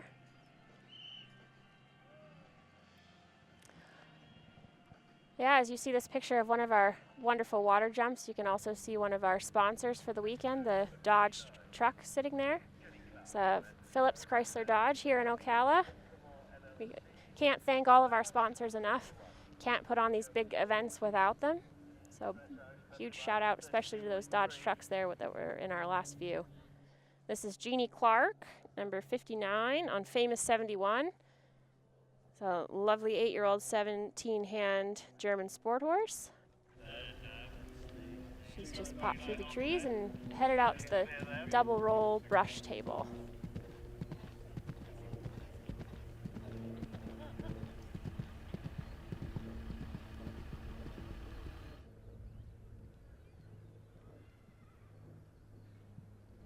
Nicely done there. All right, she's going to set up for this first water combination. You can see some of the horses and riders are taking different paths through the trees there. to get into this first water. Just depends on which angle they'd like to get in. Very well done there. Nice and smooth. It's what we want to see. The jumps just come up and end up behind you. Big, beautiful gallop on Jeannie's horse as she comes up behind us here. See her take a check, use the brakes, and then hopefully accelerate through the turn. Yep.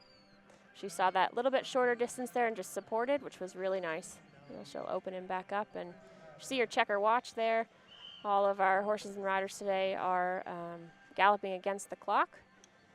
So they're going to be checking in with their time to make sure that they are up to speed. Usually starting at this level, this 2-star long format level, maybe sometimes before, we walk cross country with what's called a meter wheel, and each level is, Jeannie's through that sunken road there. There's Autumn into the second water. We walk the courses with a meter wheel, and each course is wheeled to a different length and a different speed. So these horses and riders are going 520 meters per minute. And so then obviously you'd wheel, and your first minute marker would be at 520, and then 1040, and then et cetera, et cetera. So you can figure out where you need to be and when as the course goes on. So you can kind of tell if you're going fast enough or it's too slow, or you know, those kinds of things. That way you come home without any time faults, so you're under the optimum time. And for today, this 2-star long format course, we're looking at an optimum time of 7 minutes and 7 seconds, which on a course like here we have at Ocala, relatively flat ground and big open gallop, should be fairly easy to make, but I haven't had a chance to look at the scoreboard yet, so we'll see how they're faring here in a bit. But we've got our next starter. This is Sam Kelly, and her horse Someday Never Comes. Just headed to fence number 2.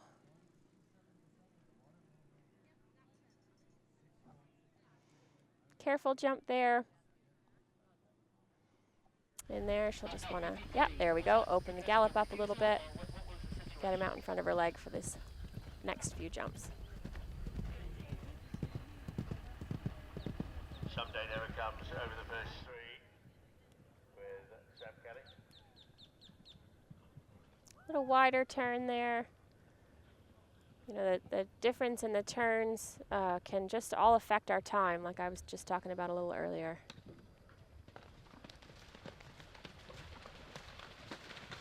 Very nicely done through there. You can see the horse just evaluating that jump in the water and maybe backing off just a touch, just enough so that Sam can put her leg on, and that was a really nice ride there through the water.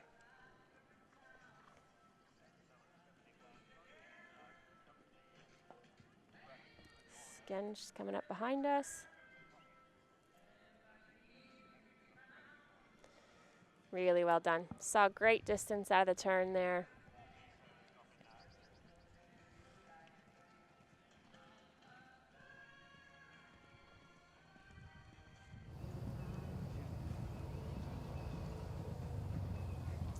All right, we're back to Jeannie Clark. Just before the second water. Nice forward ride up the mound there, down into the water. Support's a little bit weak over that B element in the water, which then put her a little bit on a funny distance to the C element on the second mound, but nicely ridden, got it done. She's on her way home. 7 minutes, 7 seconds. Back to Sam Kelly and Someday Never Comes. Should be headed to fence 8, I believe. Yep, nice table before she heads into the woods for those Seminole Corner cabins. Fence 8, Jeannie Clark and Thomas 71. Seems like she's having a pretty good go so far. So fingers crossed that she can bring it home just the same. And now they've cleared the road crossing slab tables too. 3 from home.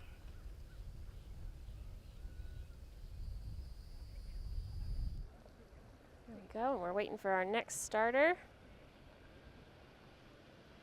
This Liz Halliday Sharp and Dusick Abbey. Lovely, lovely young horse. She's sitting in 5th right now in a 28.3. This horse had a beautiful test yesterday.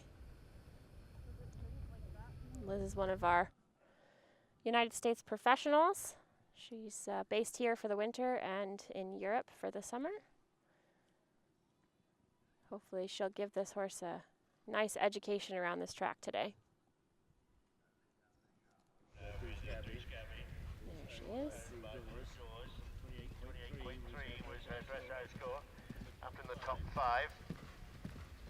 Lying in You can see that Liz has got some of that grease that we were talking about on her horse's legs.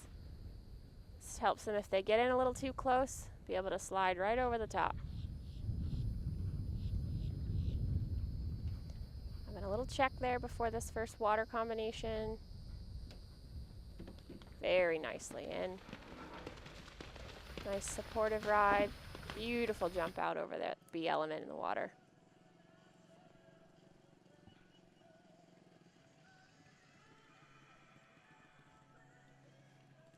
This section here, as they head up towards past the barns and towards me, is probably the first section they really get to open the horse's gallop up a bit.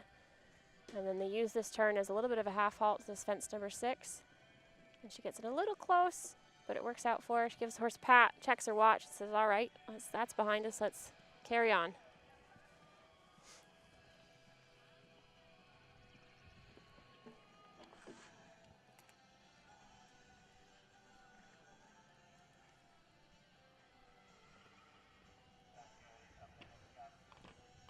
She's making her turn now. Liz Halliday Sharp is making her turn to the sunken road. Liz Halliday Sharp, lovely big jump over there. the Phillips Ram A shelter. little close on the way out, but beautifully done. Shot back to Sam Kelly in the second water.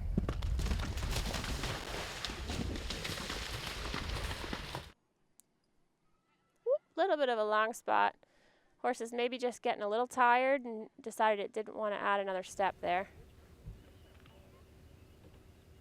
Let's see Liz take the inside line to that number 8, which is the bunker table.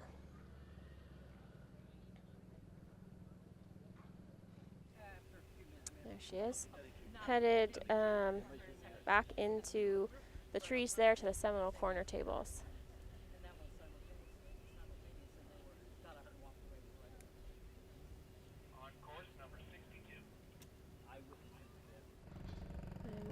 Panned back to the first jump. We've got Will Coleman and Cooley Magida. This horse is 10-year-old 16-2 Irish sport horse owned by Teresa Laughlin. Will again is one of our U.S. team riders.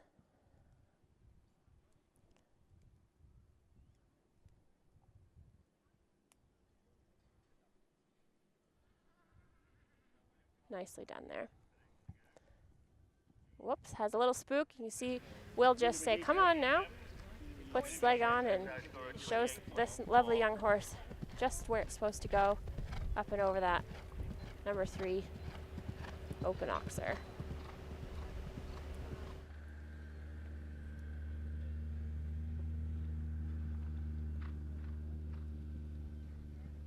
So now he heads to our first water combination. Very carefully in there. Nice angle out over B. Very well done.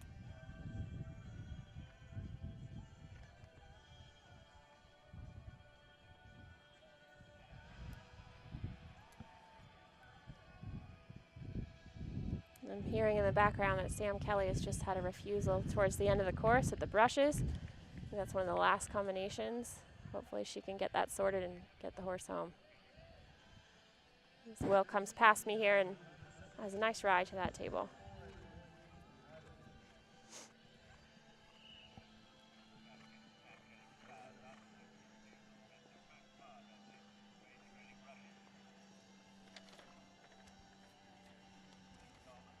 All right, Will is just about to the sunken road now. Nicely done in there for this mare. Second water, the new water. Very well done. Oh, we're back to Liz Halliday Sharp. She's on it. Left one step out in the that first part of the combination. This horse looks like it's getting maybe a little stronger as it carries on with the course. Young horses can often, they start to feel a bit tired later in the track, and all of a sudden they're leaning on you a bit more and have a bit of what we call spaghetti for legs. So you got to kind of help them stay on their feet, hold them up. You can see Liz there was supporting really well and helping that horse carry on and finish this course. That's a shot of Will Coleman and Cooley Magida headed into the trees there. North Carolina with Kingfisher Park Equestrian's Glamour, 8-year-old warm blood. The dressage score is 33.5. We got a nice shot, one of our few shots of those cabins in the trees. Should have our next starter just about to come out of the box. There she is. Should be Dana Cook and Glamour, an 8-year-old 16-1 warm blood mare, owned by Kingfisher Park Equestrian.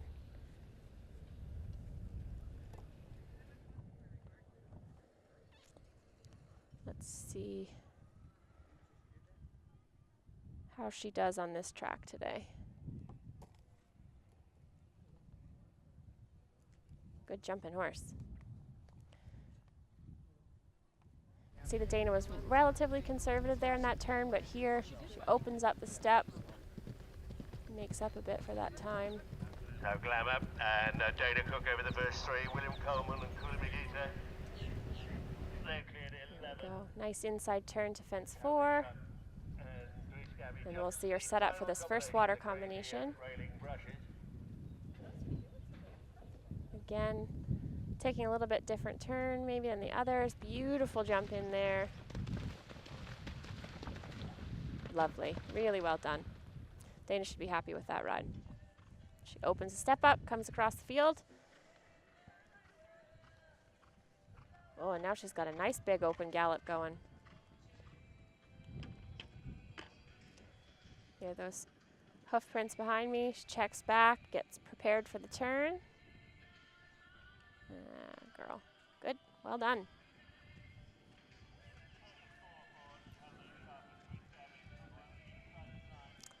I'm just hearing our announcer say that Liz Halliday Sharp and Juice Gabby was inside the time, so she'll be real happy with that round today for this lovely young horse. Back to Will Coleman and Cooley Magida.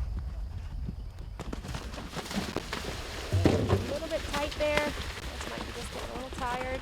Will's going to help her out. Well done. Looks like he's possibly, I'm not sure if he had a helmet cover on before or that's just his new helmet, but it's missing colors.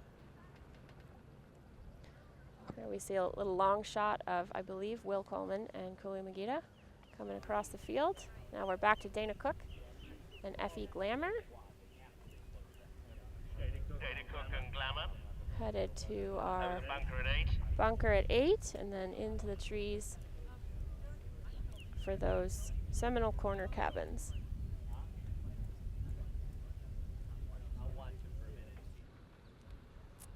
As we pan back to our first jump, should be looking for Buck Davidson on another Cooley horse, Cooley Candyman. Maybe, just waiting on him. Come out of the box there. There he is. Buck in his signature red and yellow.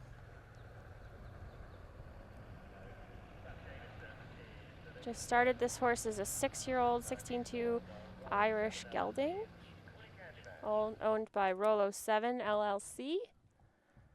And as many of you know, Buck is definitely a master of the sport. He usually does more miles cross country than pretty much anybody else with all of his different mounts.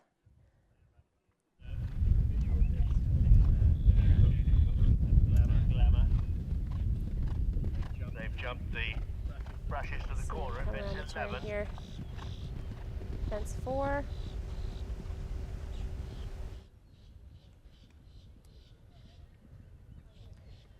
Certainly that's a different turn than most people have taken. He jumped that fence a bit right to left, as most others have come a bit wider in the turn.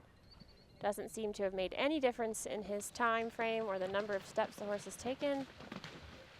Good experience, positive ride through that first water. See him give the horse a nice pat, say that was a good job. Let's carry on.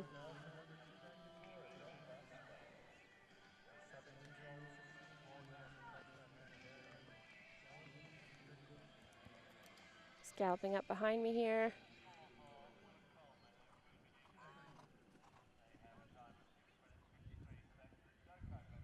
Good move there for Buck. Really well done. See the experience of the professionals there. He was able to pretty quietly change the balance and the rhythm a little bit there, slow the horse down for the turn, and then he saw his stride and made it happen.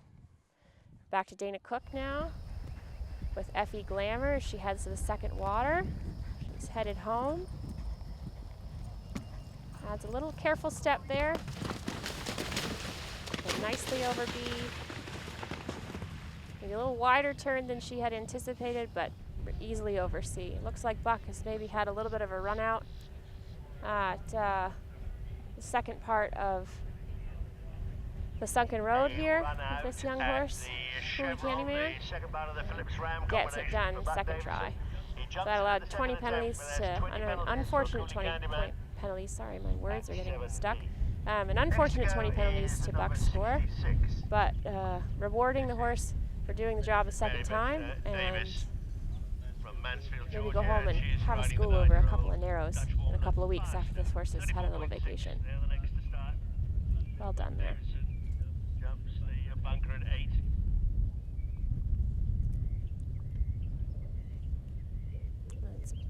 Again, Buck Davidson on Cooley Candyman, headed into the trees for 9A and B, the Seminole Corner and Cabin. And here we see our next starter, number 66, Mary Beth Davis. And Firestone's the 9-year-old 17-hand Dutch Warmblood.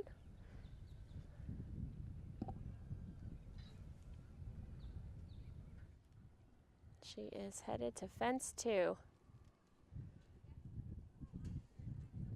Mary Beth is quite a tiny little person. This is a nice big horse for her. Ooh, almost a little too careful there to 3. Gonna want to get that horse out in front of your leg again. Change the step for the next jump coming up. Buck Davidson jumps the Lattice Oxford 10. Mary Beth Davis and Firestone. Clear there over 4 for Mary Beth. She heads to our first water combination.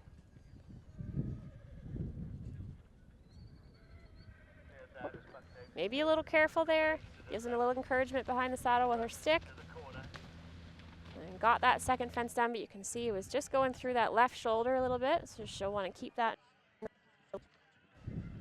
for some of the turning questions that she's got going on the later part of the course.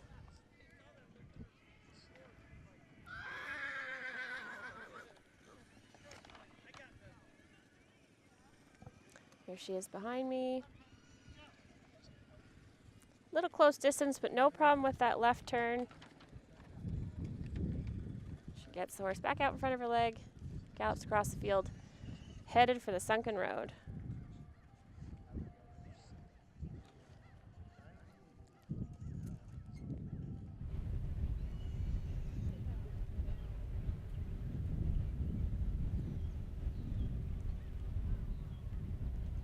Beth sets this horse up. Well done into the sunken road. Has a little check at the bottom of the hill and clear through the second part of that. Now we pan back to Buck and Cooley Candyman. He's headed towards the second water now, carrying that 20 penalties from earlier on. Nicely over the first, down into the water, over B. Up and out over C. So Buck carrying that 20 penalties is wanting to give this horse a nice experience for the rest of the track. Get this behind him, be able to use it moving forward. There we see Mary Beth galloping into the trees.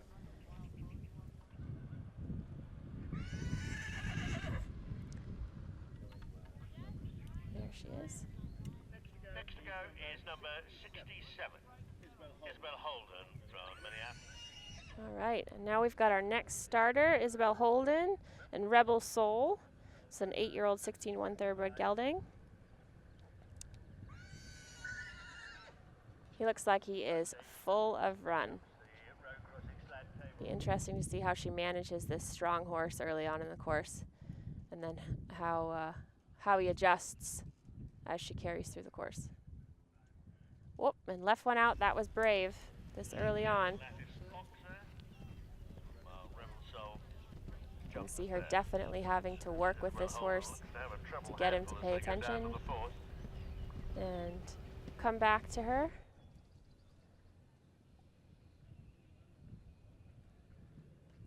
Another long distance there. See her fighting with him a bit to get this turn done. And he locks on quite forward into the water. Little check there. Another girl. So we want to be careful when the horses are quite strong like this and they get real long and open in their strides to make sure. You can see she's getting a bit quicker than she wants to be now. Saying, hey, now you need to come back to me and pay attention. Hopefully she uses this turn to help her with that.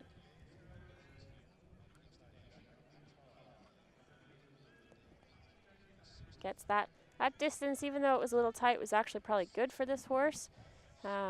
Rock it back and say, hey, now wait a minute. You got to pay attention to me here. There's more coming up, and you don't need to be quite so forward.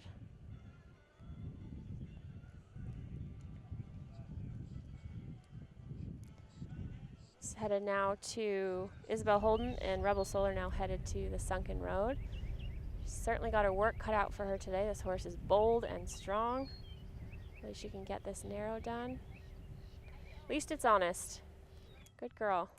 We're back to Mary Bess. She's at the second water. Giving him a little encouragement. Say, come on, dude. We're almost done. Well done. Got him through that, and she's headed towards the last couple of combinations on the course. Almost home.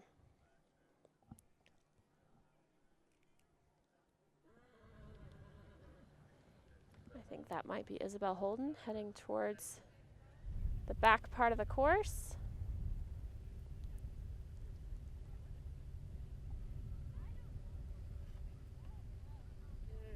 He still looks like he's pulling. I hope she's fit, because it's tough when you've got these big, strong horses that pull on you the whole time. It's way more exhausting than just a normal round. See her clear through the cabins there. We've got our next starter now, number 68, Catherine Morel, and Carry On. It's a 7-year-old 16-2 thoroughbred horse. Not sure if it's a mare or a gelding.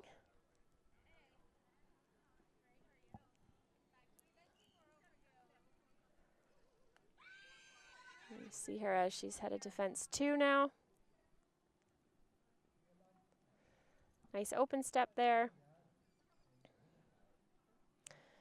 And that was probably the right decision. Have a little check back. Say, not another long one. As she prepares to come to fence 4 and then into the first combination of the water.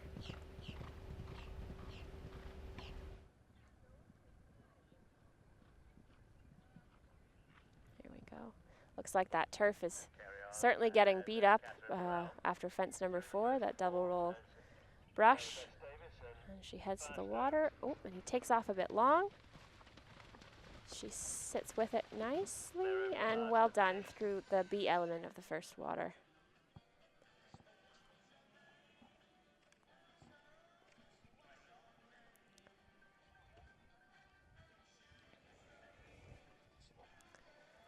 Again, this is Catherine Morel and Carry On. She heads behind me here, the Seminole table.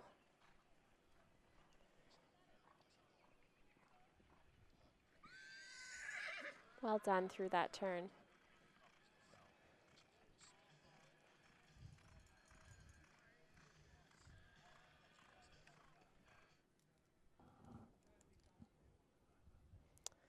This is cutting back to Isabel Holden and Rebel Soul. You can see he still looks like he's pulling quite a bit on her.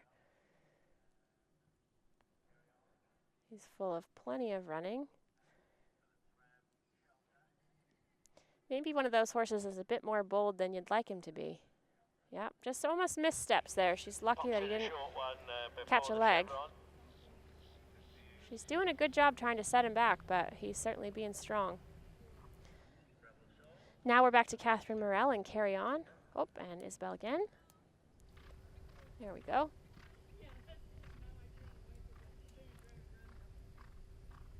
She heads to that bunker table at 8 and then off into the trees. Catherine Morell jumps the bunker right out of the stride with Carry On.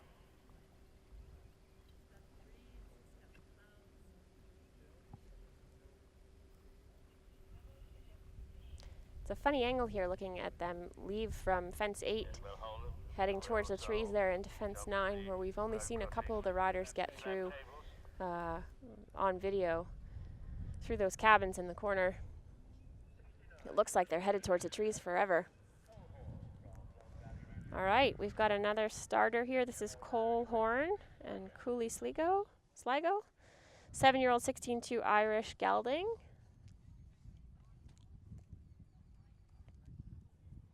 This horse seems to be very interested in what's coming next.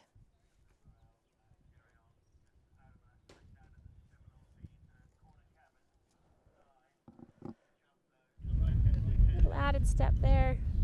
Nice, carefully done through the trees in that open oxer. Cole Horn has jumped first 2. Cole Horn again. And Cooley Sligo as he heads towards fence 4. Bit that same route that Buck took, a little right to left over that table. Again, doesn't really seem to be making much of a difference as far as the turn goes to the water. See him giving a bit of encouragement there. Just careful to only use his stick twice. Oops, and a sticky moment there, but he got it done. It's one of the rules now for cross country that you are only allowed to use your stick twice rather than 3 times. Otherwise, you can be in a little bit of trouble with a yellow card. Something we definitely want to avoid. Cole Horn here behind me. The Seminole table adds a little step, but clear and ready for the next.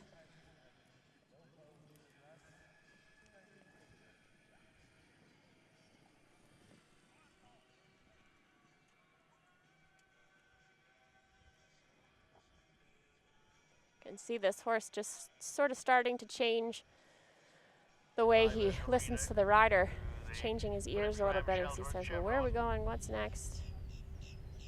There we go, nicely down into the sunken road. Oh, just a little bit behind the motion there, but gets it done. We're back to Catherine Morell and Carry On. She's in the second water, headed home. There we go. Well done. And she's headed out to the last several combinations of the course, and she's almost home.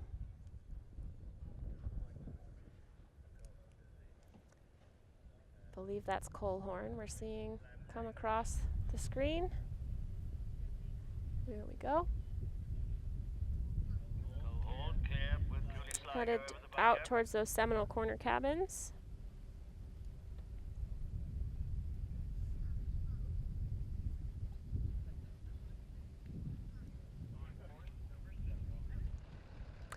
And we cut back to the first jump. This is Heather Jane Morris and Anderbach Flyer, and 7-year-old 16-2 thoroughbred horse she's riding today, owned by herself, owned by the rider, Heather Jane. She is headed to fence 2 of the CCI 2-star long format track at Ocala 3-Day.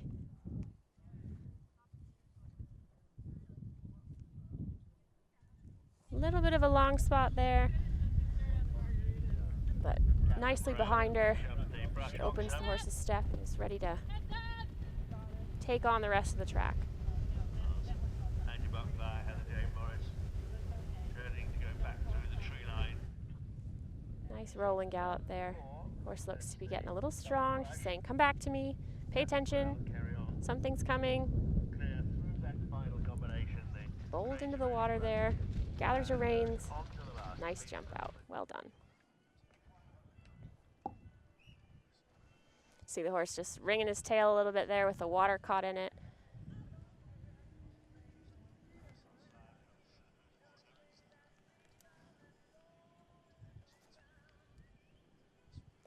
He's coming up behind me now to the Seminole table. Just maybe prepared a little too late for that corner and catches that shorter distance, but gets it done and is on her way out to the sunken road.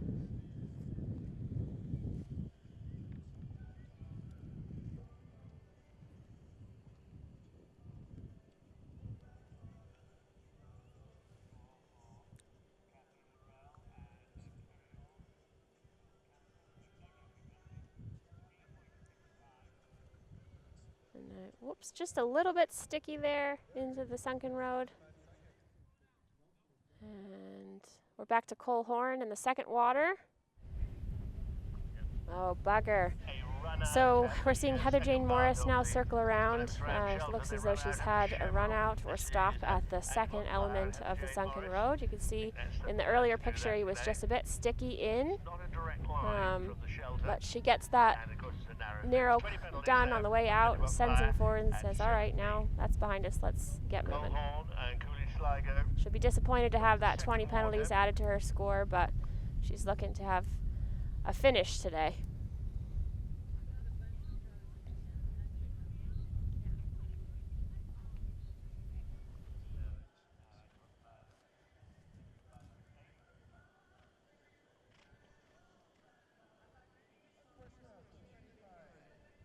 Again, we're looking at a peek of our water jump with our sponsors, one of our sponsors of the weekend, Dodge Trucks, out there soaking up the sun. All right, we've got our next starter. This is Benjamin Noonan and Keep Kitty, 8-year-old 15-3 Hanoverian mare. I actually rode this horse for Ben a couple of years ago when it was in Karen O'Connor's barn. She is a lovely mare, super fun to ride. She's careful, but a very good jumper. I think this might be Ben's first long format CCI 2-star, but I could be wrong. He may have done one last fall as well. But this mare is so fun to ride, super game, great jump, and very honest. Ben's a lovely up-and-coming young rider. Whoop, she has a little peak there. Maybe just needed to prepare a little bit more around the turn, but bold through the second element, out through the water.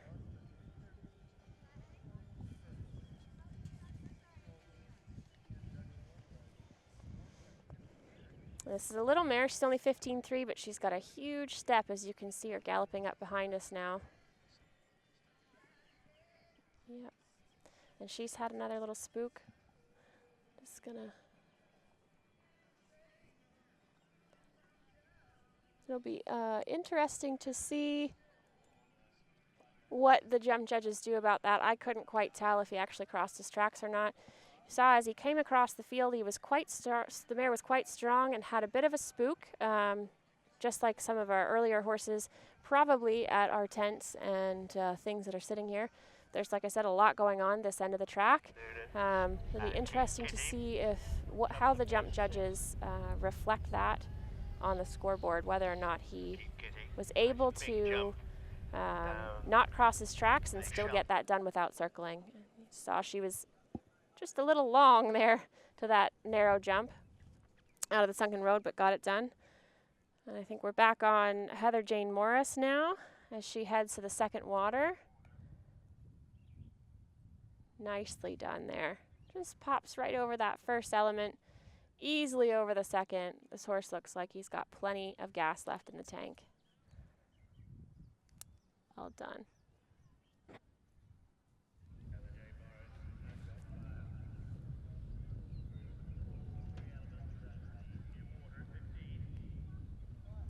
It's Heather Jane again going across our screen.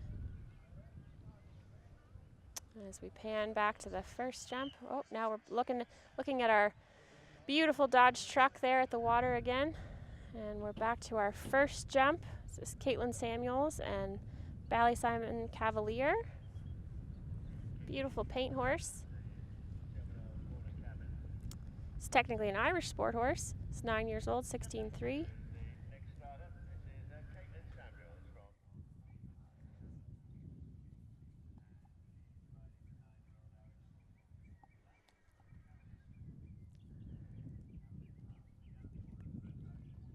Really nicely done there through 2 and 3. She puts the pedal down, heads to fence 4. Brush Oxen, as Caitlin Samuels and Ballysimon Cavalier clear the first 3.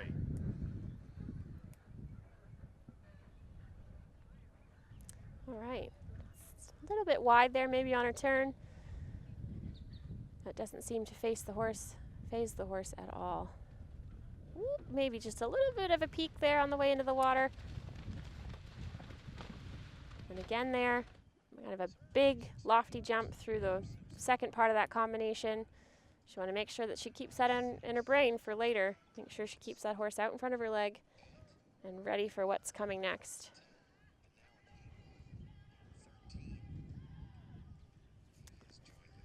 We can hear him coming up behind us.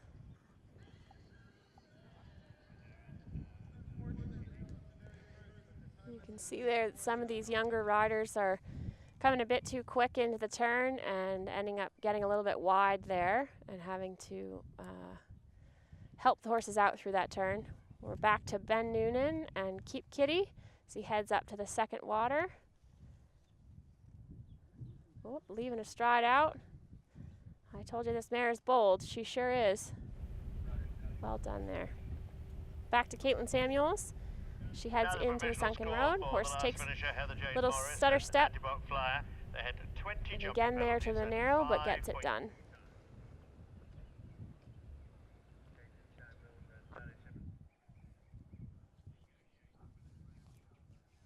Look pretty, but they made it. Caitlin Samuels there on Ballysimon Cavalier. It's a beautiful paint horse.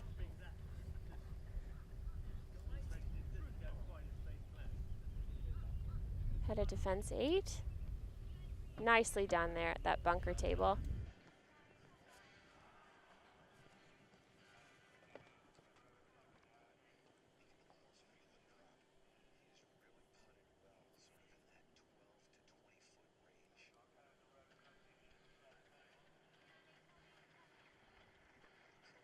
And we're just waiting here for our next starter, Jamie Kellogg, who is a Canadian rider. There she is.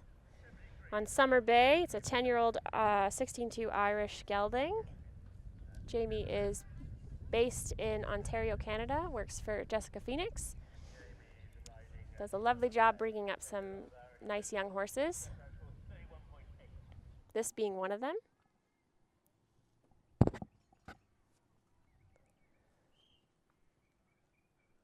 Well done there, Jamie.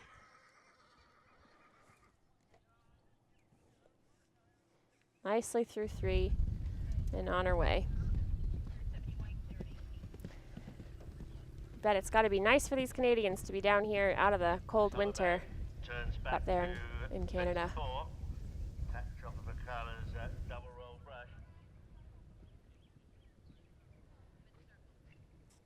Well done there. She seemed to avoid that bit of a divot that's starting to form on the backside of fence number 4. Although we've had some good rain here and very good care of the ground here at Ocala International. It is part of the sport where the ground gets torn up and takeoff and landing, so it's good to always think about finding fresh ground. Even when you're not in mud, sand breaks up just as much. So it's important to keep our horses' legs on our brains a bit as we try to find fresh ground for them to take off and land in. See Jamie guiding this young horse around that turn, gets the Seminole table done behind me and heads off towards the sunken road.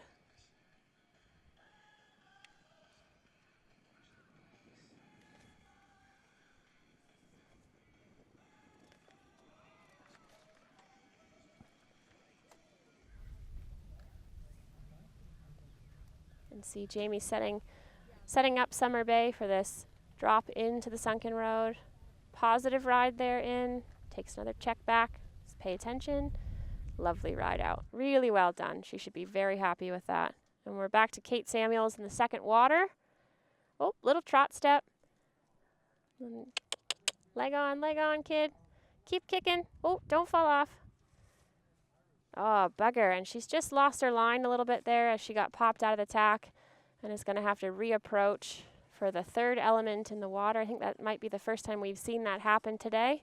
Just shows a little bit of the inexperience of the rider. But she got it done. She's carrying 20 penalties now for having to circle in between the two jumps. For those of you who don't know, if a jump is numbered or labeled A, B, C, or AB, or A, B, C, D, you're not allowed to cross your tracks in between those letters, which means you're not allowed to circle. Or similar to what we saw a little earlier with Ben Noonan here behind me, he sort of made a bit of an S turn, and if you can make the S turn as long as you don't cross your tracks. If they're numbered, the jumps are numbered separately, but on a related distance, that means you are allowed to make a circle or cross your path in between, as long as you haven't actually put a bid on that second jump. And now we can see our next starter out of the box is Kyle Carter and Gillard Lancer, owned by Brandon Blackstock. He's an 8-year-old, 16-1 Dutch warmblood gelding. And Kyle is obviously a pro at the sport. He has represented Canada at many, many games all over the world. He's guiding this young horse around probably one of its first long format 2 stars. Seeing preparing there. Nice quiet jump into the water. Accurate jump though. And well done out. Beautiful ride there, Kyle. And Gillard Lancer. Now we'll see how Kyle chooses to ride this turn here behind us. As a professional, we hope to see it be relatively smooth. And out of good stride. Very well done. Just shows the difference in experience from one level of, or from one rider to another. The more you've done, the more you know how to kind of get through those turns efficiently. And the more efficient you can be with these horses, especially starting out in their career, the less tired they will be and the more accurate you can be later in the track. Well done there into the sunken road for Kyle. Whoops. We cut away back to Jamie Kellock and Summer Bay as she heads towards the second water. Looks like the horses might be getting a little strong. Good ride there. Down the slope. Closes her leg to fence B. Really good ride there for Jamie out. She'll be glad to have that behind her as she heads home. Looks like the horse has got plenty of run left in him as she heads towards those last couple of combinations and hopes to finish up her day really well. Yeah,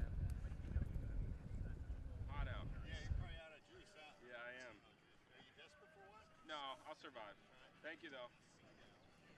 Okay. And we're just waiting now for our next rider out of the box. It's going to be Emily Skoll and Franco SSF.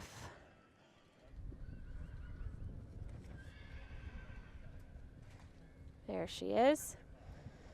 This is, again, Emily, number 75, and Franco SSF. She is one of our last few riders of the day. 6 left to go in this CCI long format 2-star. This horse looks like he's ready for the track. He's looking strong and bold.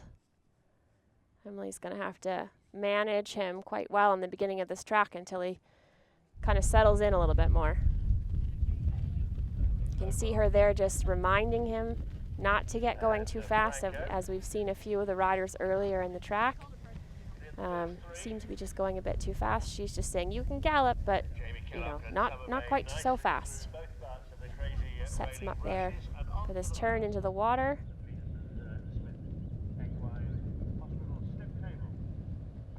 Lovely bold jump there into the water. And she managed that very well. She rode nicely from her seat and her leg. She was able to keep the horse from going through its shoulder, even though it's being quite strong, and got those both elements in that first water done. And now we see her come up behind me. You can see her using the bridle to ask the horse to slow down so she can make this turn happen.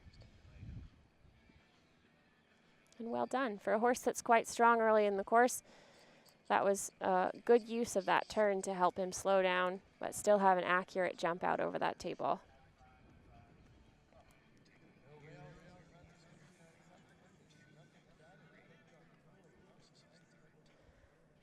And we see Kyle there, his famous arms going, getting ready to come into the second water. Well done there over the first. Bit across the second, which puts the C element on a bit of a bend, but gets it done. You see him look behind him there. Maybe he's thinking he lost a shoe or a boot in the water there.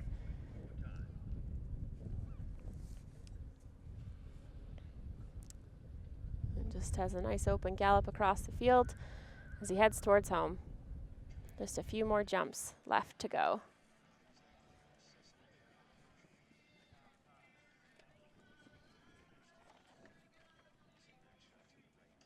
All right, so we are getting ready here at the Ocala International 3-day event for our next rider in the CCI 2-star long format.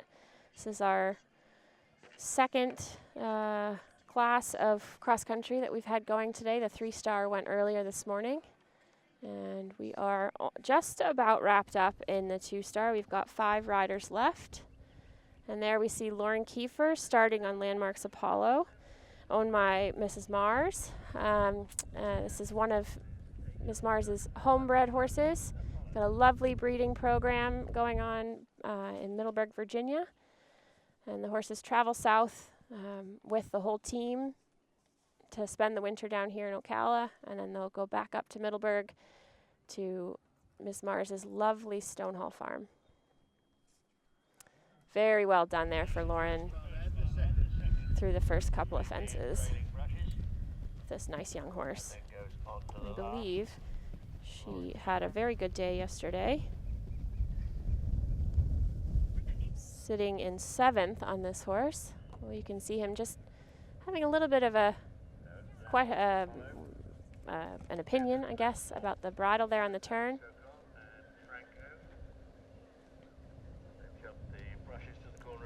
Lovely ride in.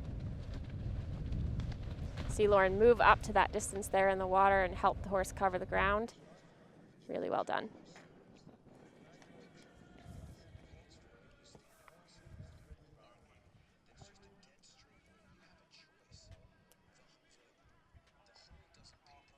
See Lauren prepare there before the turn so that she can change the horse's balance, come through the turn softly, and then find a nice distance out to that table behind us. That was a really, really good ride for this lovely young horse that Lauren's riding.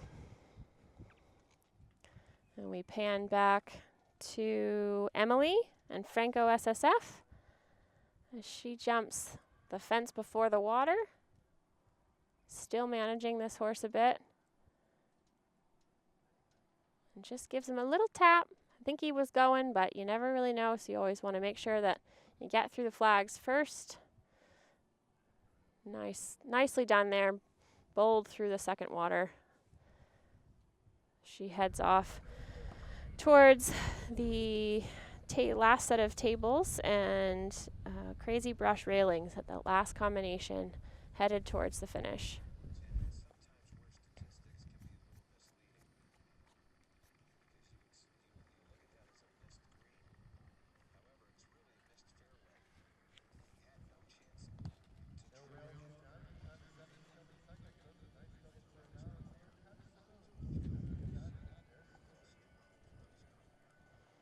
Well, it's turned out to be a beautiful day here at the event. A little warm, but we've had a nice breeze and some cloud cover, so hopefully the horses back in the barn are recovering well after running cross country today. We've had a few bobbles, but nothing major. A few falls, but all the horses and riders seem to be okay as far as we've known. We've just got a few left to go here in the CCI 2-star long format event at the Ocala International 3-day event.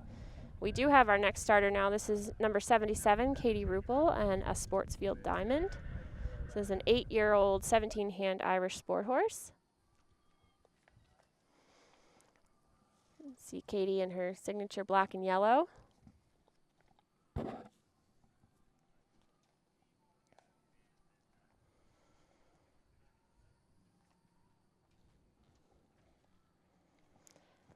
This horse is 17 hands. He looks big on the screen. He's got a nice big-bodied horse. She's well through fence 2 and 3 now and headed to that double roll brush table at 4. She is our third or fourth to last of the day today. Well done there. She sets up for that first water complex. Well, maybe a little bit of a discussion about the route there. And closes her leg to say, come on now, get in there. And nicely out. She gave that horse a good confident ride there.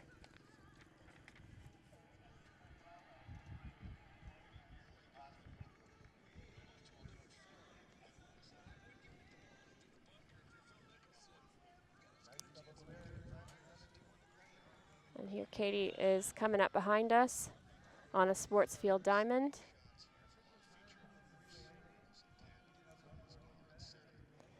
Lovely professional ride there through that turn. We pan back to Lauren Kiefer and Landmarks Apollo as she heads towards the second water. You see him having just a little bit of a fuss about the bit there, maybe not really quite wanting to turn. A little sticky over the first jump. You see Lauren have to get after him with her stick behind the saddle once, and then sends him forward into that second part of the water and gives him a nice ride out.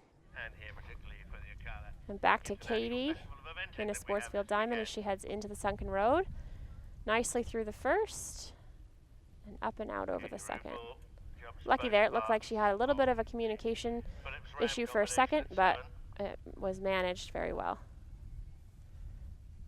Now she's going to gallop across the field towards our big bunker table.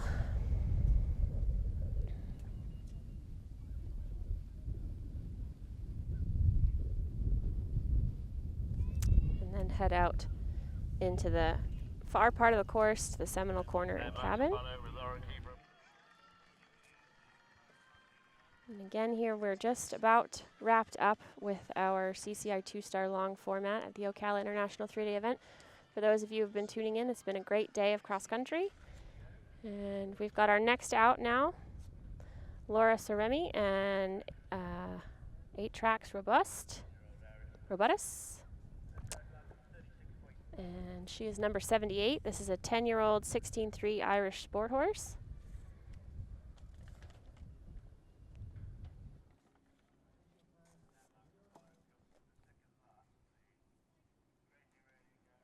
Nicely done there over number 2.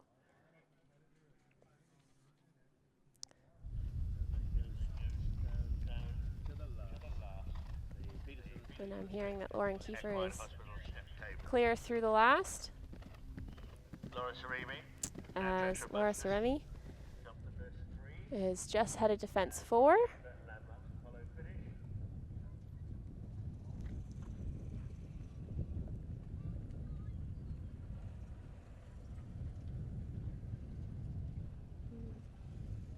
Laura sets up for the water.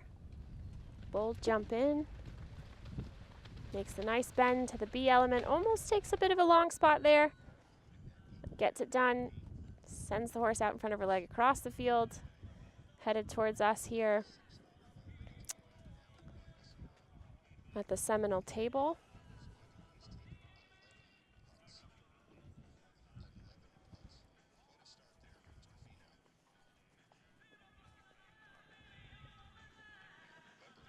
Nicely done there. Really, really good ride for Laura.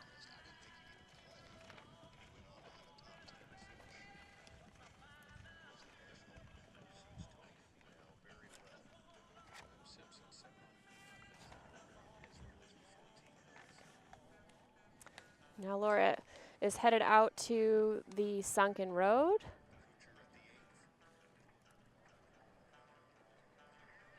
See her set up there. Send the horse into the sunken road. And a little bit of a quiet distance in there. Now we're back to Katie Rupel. She's at the last water. Little close distance there to that second part. Ooh, and almost a little bobble there at the C element of the last water, but it's behind her now and she's on her way home.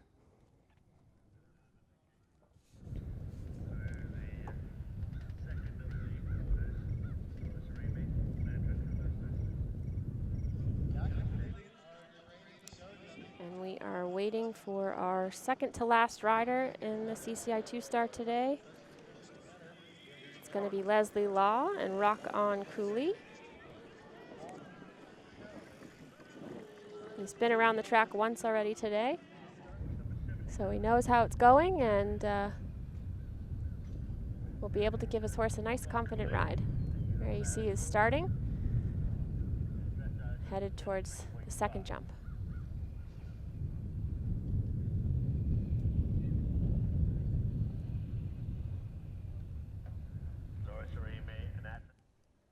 Again, this is Leslie Law and Rock On Cooley. Clear over the second jump, headed to 3. See him push there for that bold distance, shows his experience and his accuracy in his eye to move up to that distance for this young horse.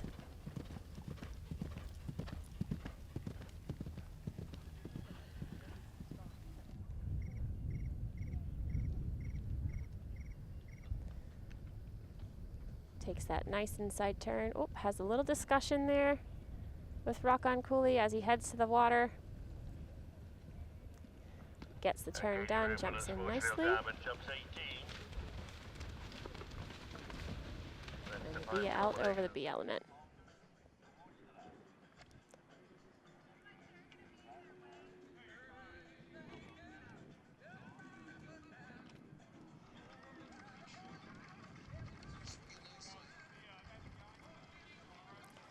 Leslie's coming up behind us now. This Seminole table. Nice inside turn there, very well done. Gave that young horse a nice experience over that tight turn. And now he heads out to the sunken road. You can see he's just opened up the horse's gallop a bit, tried to make up a bit of time for having to be a little slower in that first water combination. And it'll have to be a little slower in the bottom of this sunken road here, so the horses and riders want to make up that time in the open spaces they have in between the jumps. Nice careful jump in down to the bottom of the sunken road. And a positive ride out over the narrow. Jumps at both parts of the...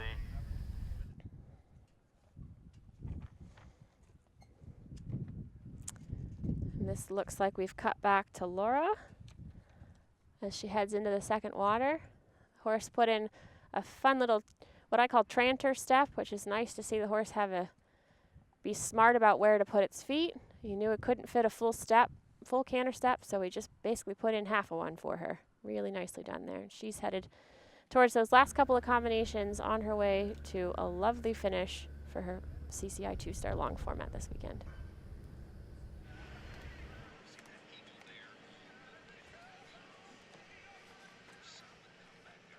And we are just waiting on our last rider of the day, Nielsen De Silva, and his third ride. There we see him starting. This is Wingman, a 10-year-old 16-3 Trakehner, thoroughbred cross, owned by Catherine Wilson.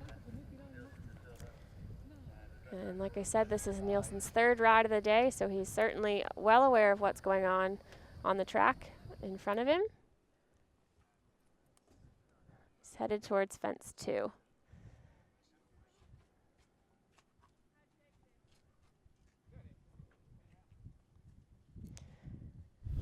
Horse looks to be a little bold there. Almost had to check back, add in an extra distance, or an extra stride to his distance as he came to fence number 2. Or sorry, that was fence number 3. And now he's headed to fence 4. In this 2-star competition now at fence 4. There we go. A little bit of a wider turn than some of the other riders have done today.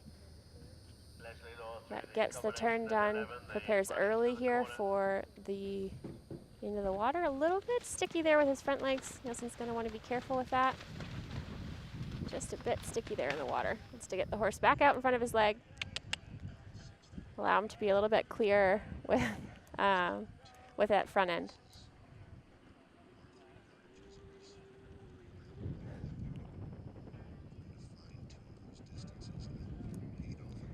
Now we hear Nielsen come up behind us.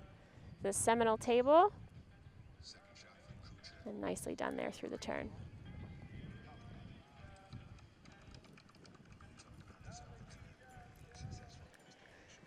Nielsen and Wingman are our last rider of the day here at the Ocala International 3-day event in the CCI 2-star. And as we pan back to Leslie Law and Rakan Cooley as he heads to the last water, having a bit of a discussion there coming up the hill. Leslie had to give him a little extra encouragement over both elements so far. But he's clear through C. Oops, almost just sort of stumbles a bit there. You see Leslie put his leg on and say, "Go on, horse, get out in front of my leg." We've only got a few jumps left.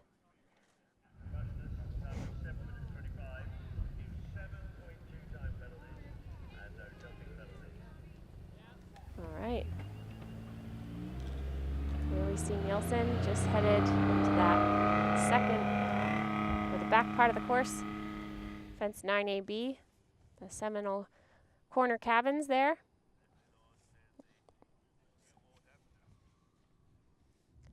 He is our last rider of the day on course.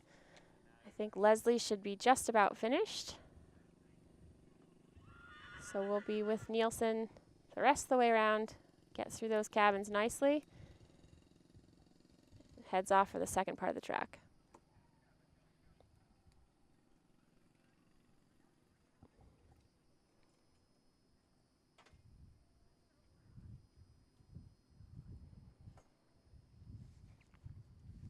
A little bit different shot than we've had today, as we've been covering more than one horse at a time, but since Nielsen is the last rider of the day, we're able to get some more shots out here in the middle part of the course.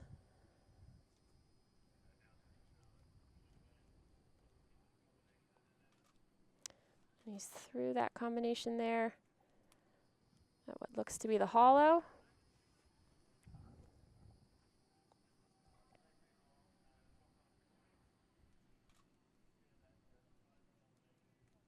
And I am hearing that Leslie Law is clear that final combination and should be home safe and sound. And Nielsen is our last rider of the day, headed towards the second half of the course.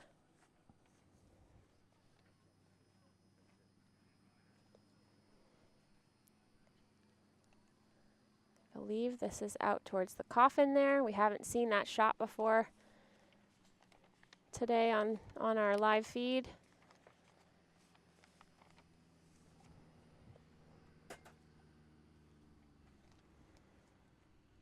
And now Nielsen is coming to that nice blue and orange gator jump before the second to last water.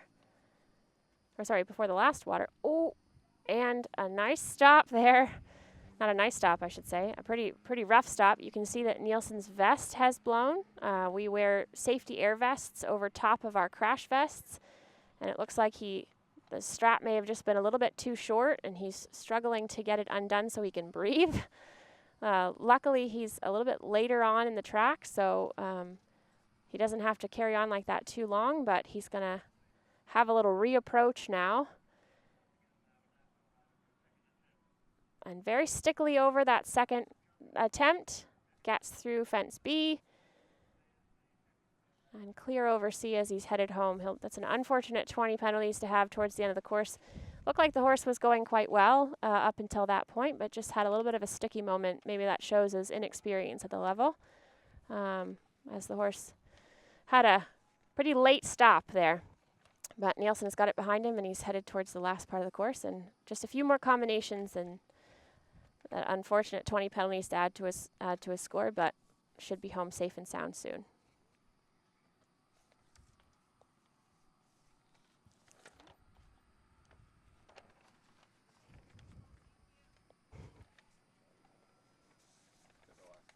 Okay. Okay. Okay.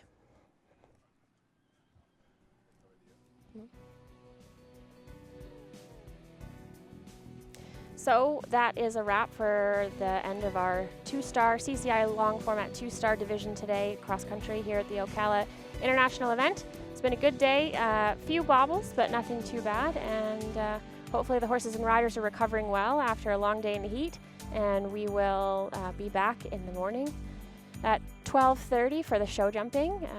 Hopefully we'll have all the horses get through the jog in the morning. There'll be lots of icing and recovery going on tonight. But we'll be back at 12:30 tomorrow for some show jumping.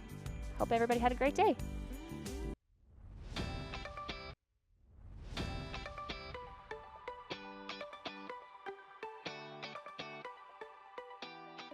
Florida Horse Park was actually created in 1996 under the Department of Agriculture.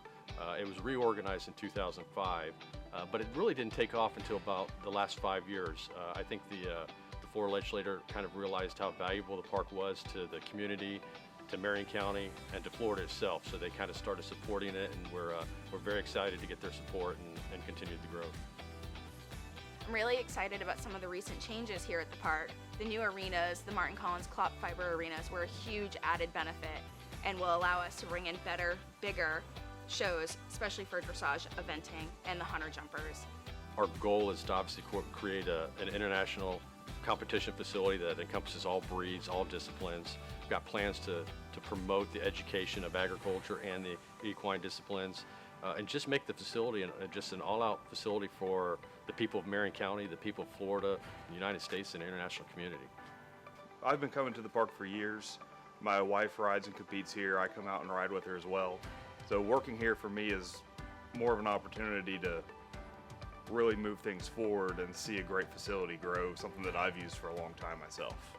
New events that have never been here before, and bigger events. We're really looking to get the community involved and be part of the team. For me, the Florida Horse Park is a sign of economic growth. So the more advanced we get as the Florida Horse Park, the more business we bring to the economy. We have 5K runs, we have festivals, we have rodeos, we have car shows, we have war reenactments. We literally have something for everybody, and that's what truly makes the park unique. We get people from Barbados, from all over Europe, everywhere, and it's wonderful, and all the different events and horses they bring along with them. We're welcoming back Jay Hambly as course designer and builder. Jay is building for the 2020 Tokyo Olympics. Jay has also built 2008 Beijing Olympics. We're also excited to welcome back veteran course builders, Tommy Neneman and Mark McCleary. They've been at the park for years, so we're excited to have them back. We have a airway aerator that we just got to help improve our footing, keep everything as soft as possible for the competitors. We also have 600 yards worth of irrigation line that we could move to just about anywhere out on the cross-country course. And we can get it to almost anywhere on property to help irrigate the grounds, keep things looking green, and also keep the footing soft on the courses. We really encourage spectators to come out for every show, but especially the eventing shows. It's basically the triathlon, but for horses. We have 3 different phases: dressage, show jumping, cross country. Saturdays are the best day to come because all 3 phases are running and you can see a little bit of everything. Even though we are located in the horse capital of the world, Marion County, we are definitely Florida's horse park.